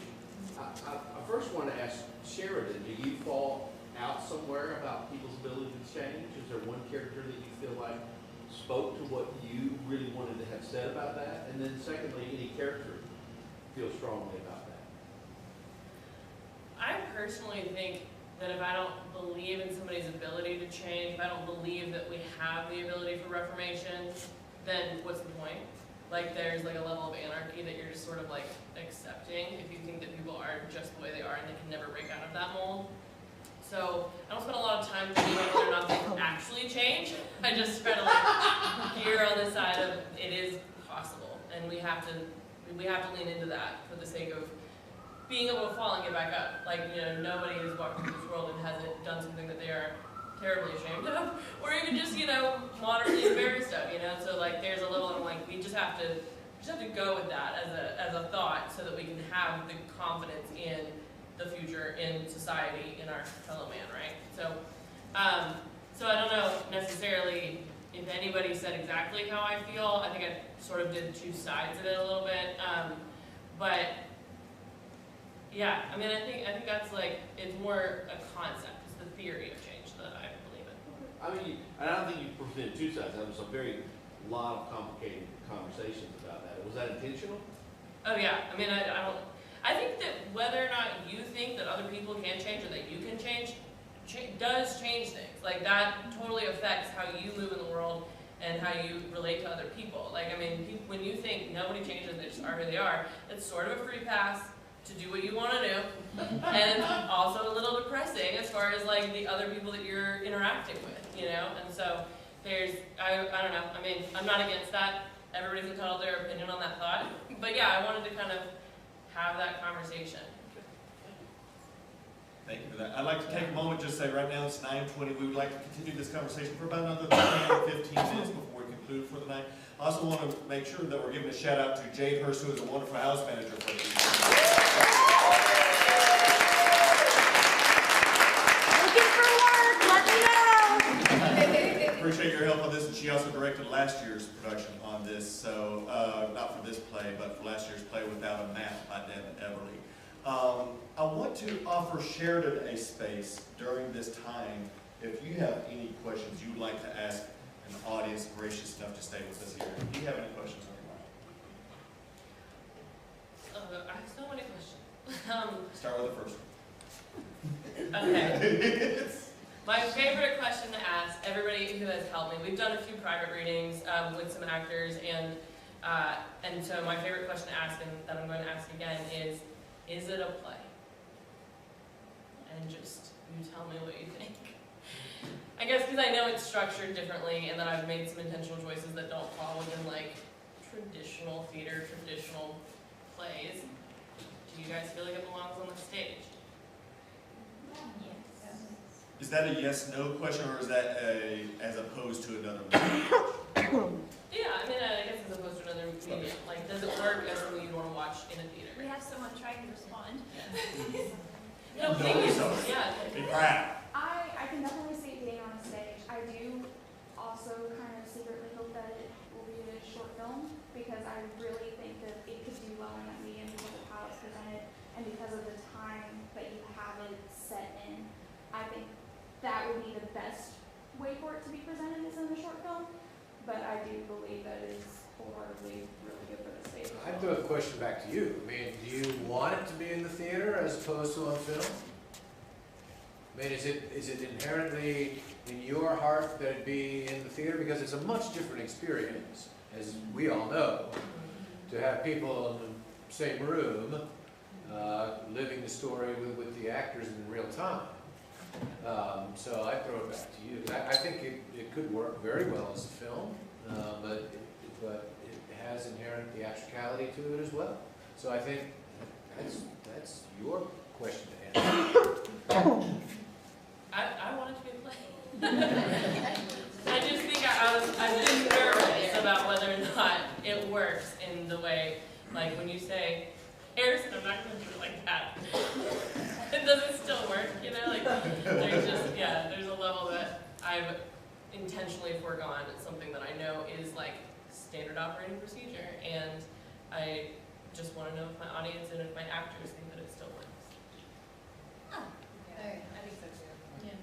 I think there's also a lot of dynamics in this play that I think would really only work on stage. I don't know why, but it's like some of the lines, some of the just the way things play out, and like the building, and this, yeah, the back and forth is very theatrical. I think it's well suited to it.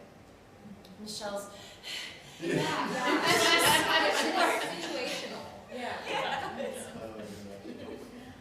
I think the only thing that kind of scares me about it from a stage manager perspective is because your dialogue is so fast, because there is so much power there, you're going to have the right director to make transitions be absolutely nothing. Because otherwise that'll slow down everything you're trying to do. There is a pretty famous playwright that definitely says play. Aaron Sorkin has very quick, tight dialogue that works both on stage and in film. And I intentionally wanted to say that I hear that kind of listening thought, and that's what's great. Yeah. It feels intimate and connected this way. And I think like not, I don't think in my mind, I think of like, oh, some big, like I'm up in a balcony somewhere seeing it, but like a theater in the round, which I have no idea how you do any of that. Yeah. When I just say close, like Yeah. close, and raw, because you feel like you're really seeing inside the hearts and minds of these people, and that it's a private, you're seeing something that's not for everybody to see. So it's neat to have that be that way.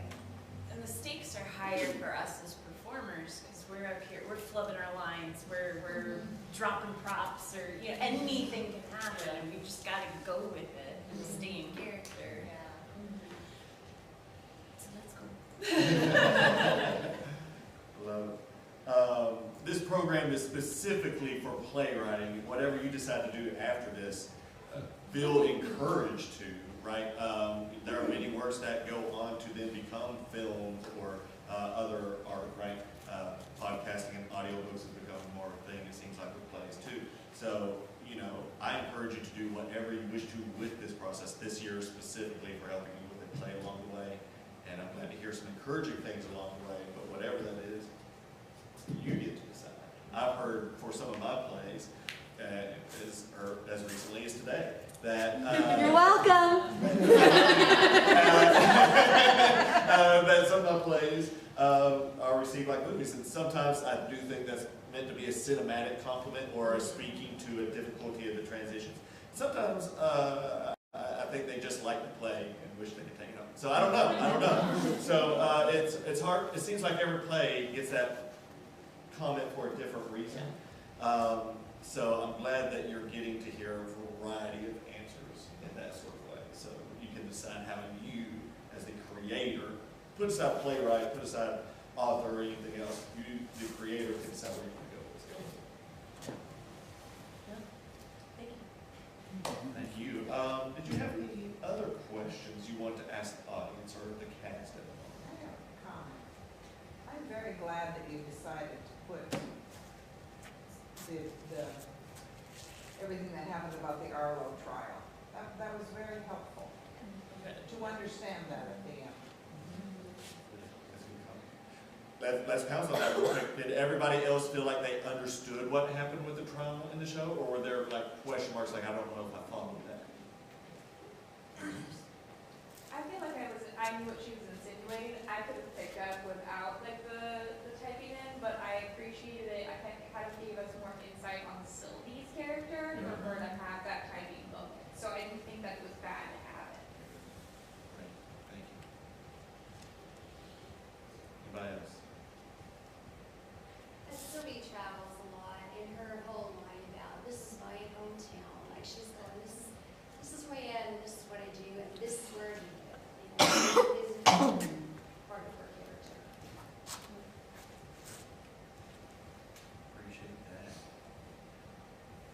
Ian, bounce to you for a second. Do you have any other questions or anything that you'd like to bring up for the audience? Well, I'm curious, which character is the main character? No, it's an ensemble piece, I know, but is there a main character? We're starting to hear some I was thinking the way people. that you position the actors, and Rose is center, but Sylvie is over there by herself. I'm just curious. As the director, I'll take responsibility for that. Yeah, so my premise going into this, to the question about the ensemble question, I want to come back to why we think Rose is the potential lead character in this here shortly. I was thinking that the relationship of Rose and Adam kind of takes precedent to me, given that they close the show on them and that they kind of develop in the middle of the show as in they come together. You have to. Well, I was just gonna say, the themes of change and relationships keep coming up in her little spiels and monologues, and I think you could call the play Pearls and Pancakes too. Like that, I love that little. I don't know. Yeah, it's Rose. It's totally Rose. Okay. You want waffles or pancakes? I want waffles, but pancakes make me hungry. Hang on a second. Trigger me on that. And so I'm going to have something with carbs and syrup now. So I appreciate that. So with Rose, I will go back to why we were kind of thinking that Rose was the potential lead character in this. What was making you guys feel that way? Besides being in the center. Or was that it? Yes. I really liked her comedic timing, and I thought that she was a big driver of the plot as far as an instigator in the scenes. And then, like we had said, like kind of wrapping it all up in that relationship with Adam and reflecting like the themes of change and identity really coming through in their conversations throughout. Great.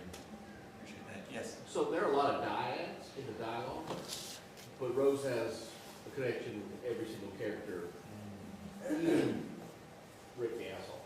I mean, like there's even a connect. There is even a little bit of with Michelle and him as a side character. So she's the heart. Maybe not the main character, but she's the heart because she connects to everyone at some point. And her exposition about high school is so central. You know, she brings in Ken.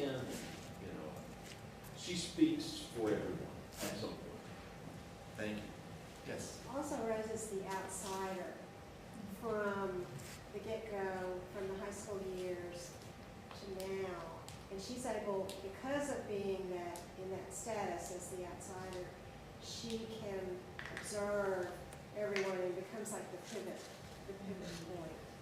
That's a great point on that. She also represents, and we'll come to you next, that sense of pressure of returning to a high school reunion on it. Like I know for me, like in my high school experience, I was most school spirited, and I still feel like that, you know. And so like that's something that I think is kind of universal. That okay, it's like this is my snapshot to represent years of my life with people I grew up with. So that's an interesting point.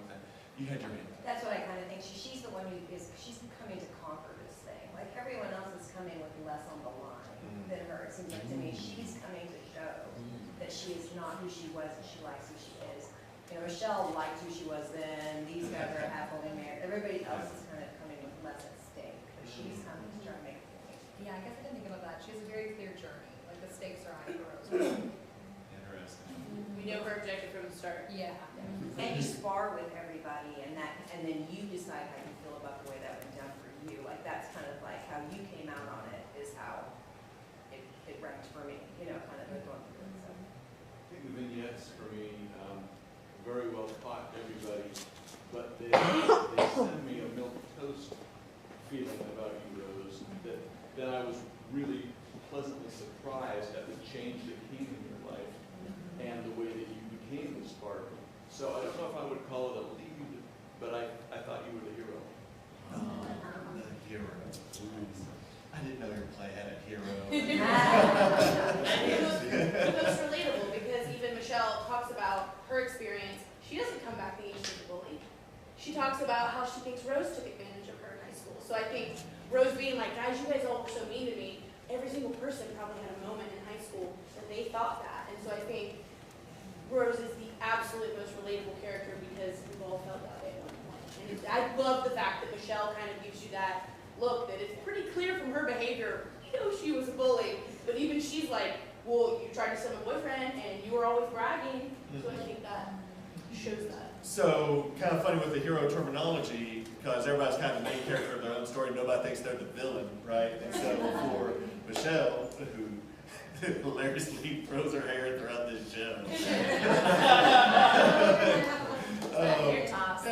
She's the hero of her own story. You know, it's kind of like, Tom Parker used to tell me a story about there was a production of Romeo and Juliet or a movie of it, something like that, where the nurse was interviewed and about Romeo and Juliet. You know, what's this about? And the nurse was like, well, it's about a nurse. And so, you know, it makes sense in that way.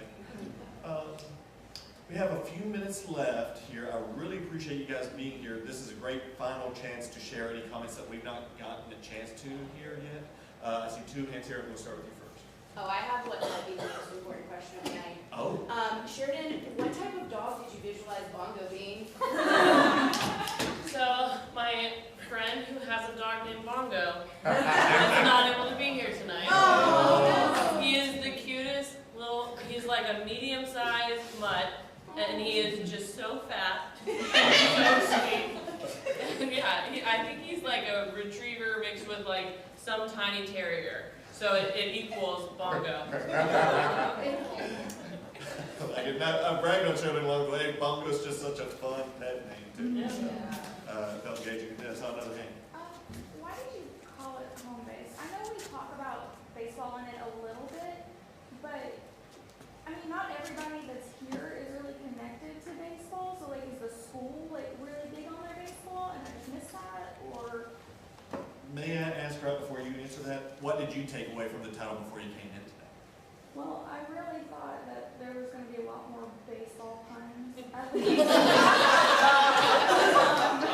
I just really expected more of the dialogue to be either a reference to a play or a reference to hitting it or something like that. And I understand that like it's a lot of batting of I'm going against you here and here and here, but I felt like that wasn't really, personally, I felt like that because I don't want to be names. Oh no, please. But personally, I felt like that wasn't really strong enough of a baseball metaphor to name it home base.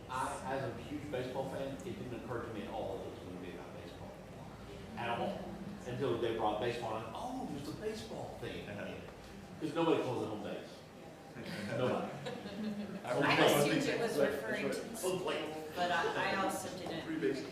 Exactly. But I'm not a sports. We're starting to get a lot of different things about what the title meant to you. Does anybody else want to share what the title meant for them? I always assumed that the high school was the home base, like the hometown home base type situation, and so that's what I didn't pick up on the baseball metaphor. Literally, I was like, I love play baseball. Thank you for that. Anybody else want to share what they took away from the title for sharing? Well, I kind of, like, I don't know, I kind of thought of it as being something that could have layered meanings. So like home base could also be something about like coming to grips with their like their central identity. Do you know what I mean? Like what is their home base as a person? What is something that they have to come to reach like the end of it? You know, I don't know. As well as baseball. Thank you. And aren't you safe on home base? Yeah. Yeah. Yeah. It's exactly that. I did panic. I was like, are people going to think this is a sports one? Yeah, I liked the many potential meanings behind it.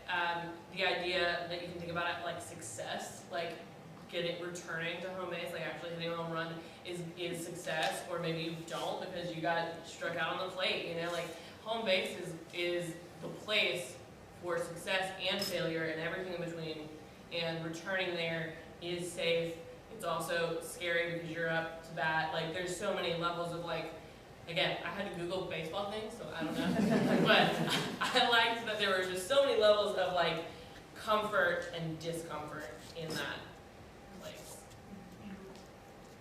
Well, home base has a big teenage connotation to me, because when you're a teenager, as they were, as Ben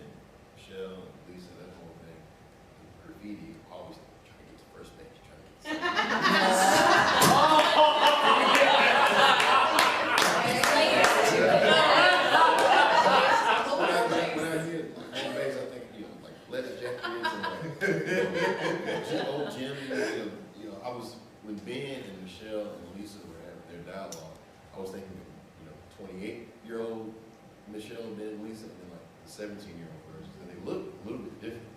But that teen angst, that's what I got from it. Just a little bit of teen angst from Lisa. Yeah.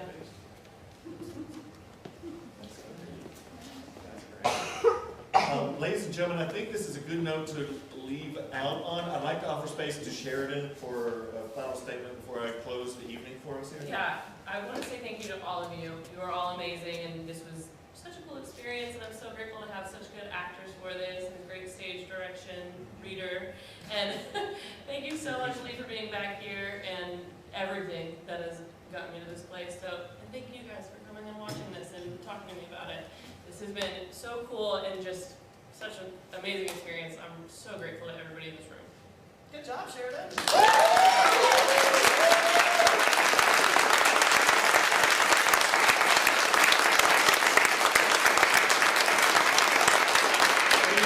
That concludes our evening. Thank you guys so much. I'd like for you guys, as you go home, remember the impact that this new play has. If you ever get a chance to see a new play or a local playwright, support them in the ways that you can. That's how New Theater continues to grow, especially from Knoxville itself. So, thank you guys so much. Have a great day.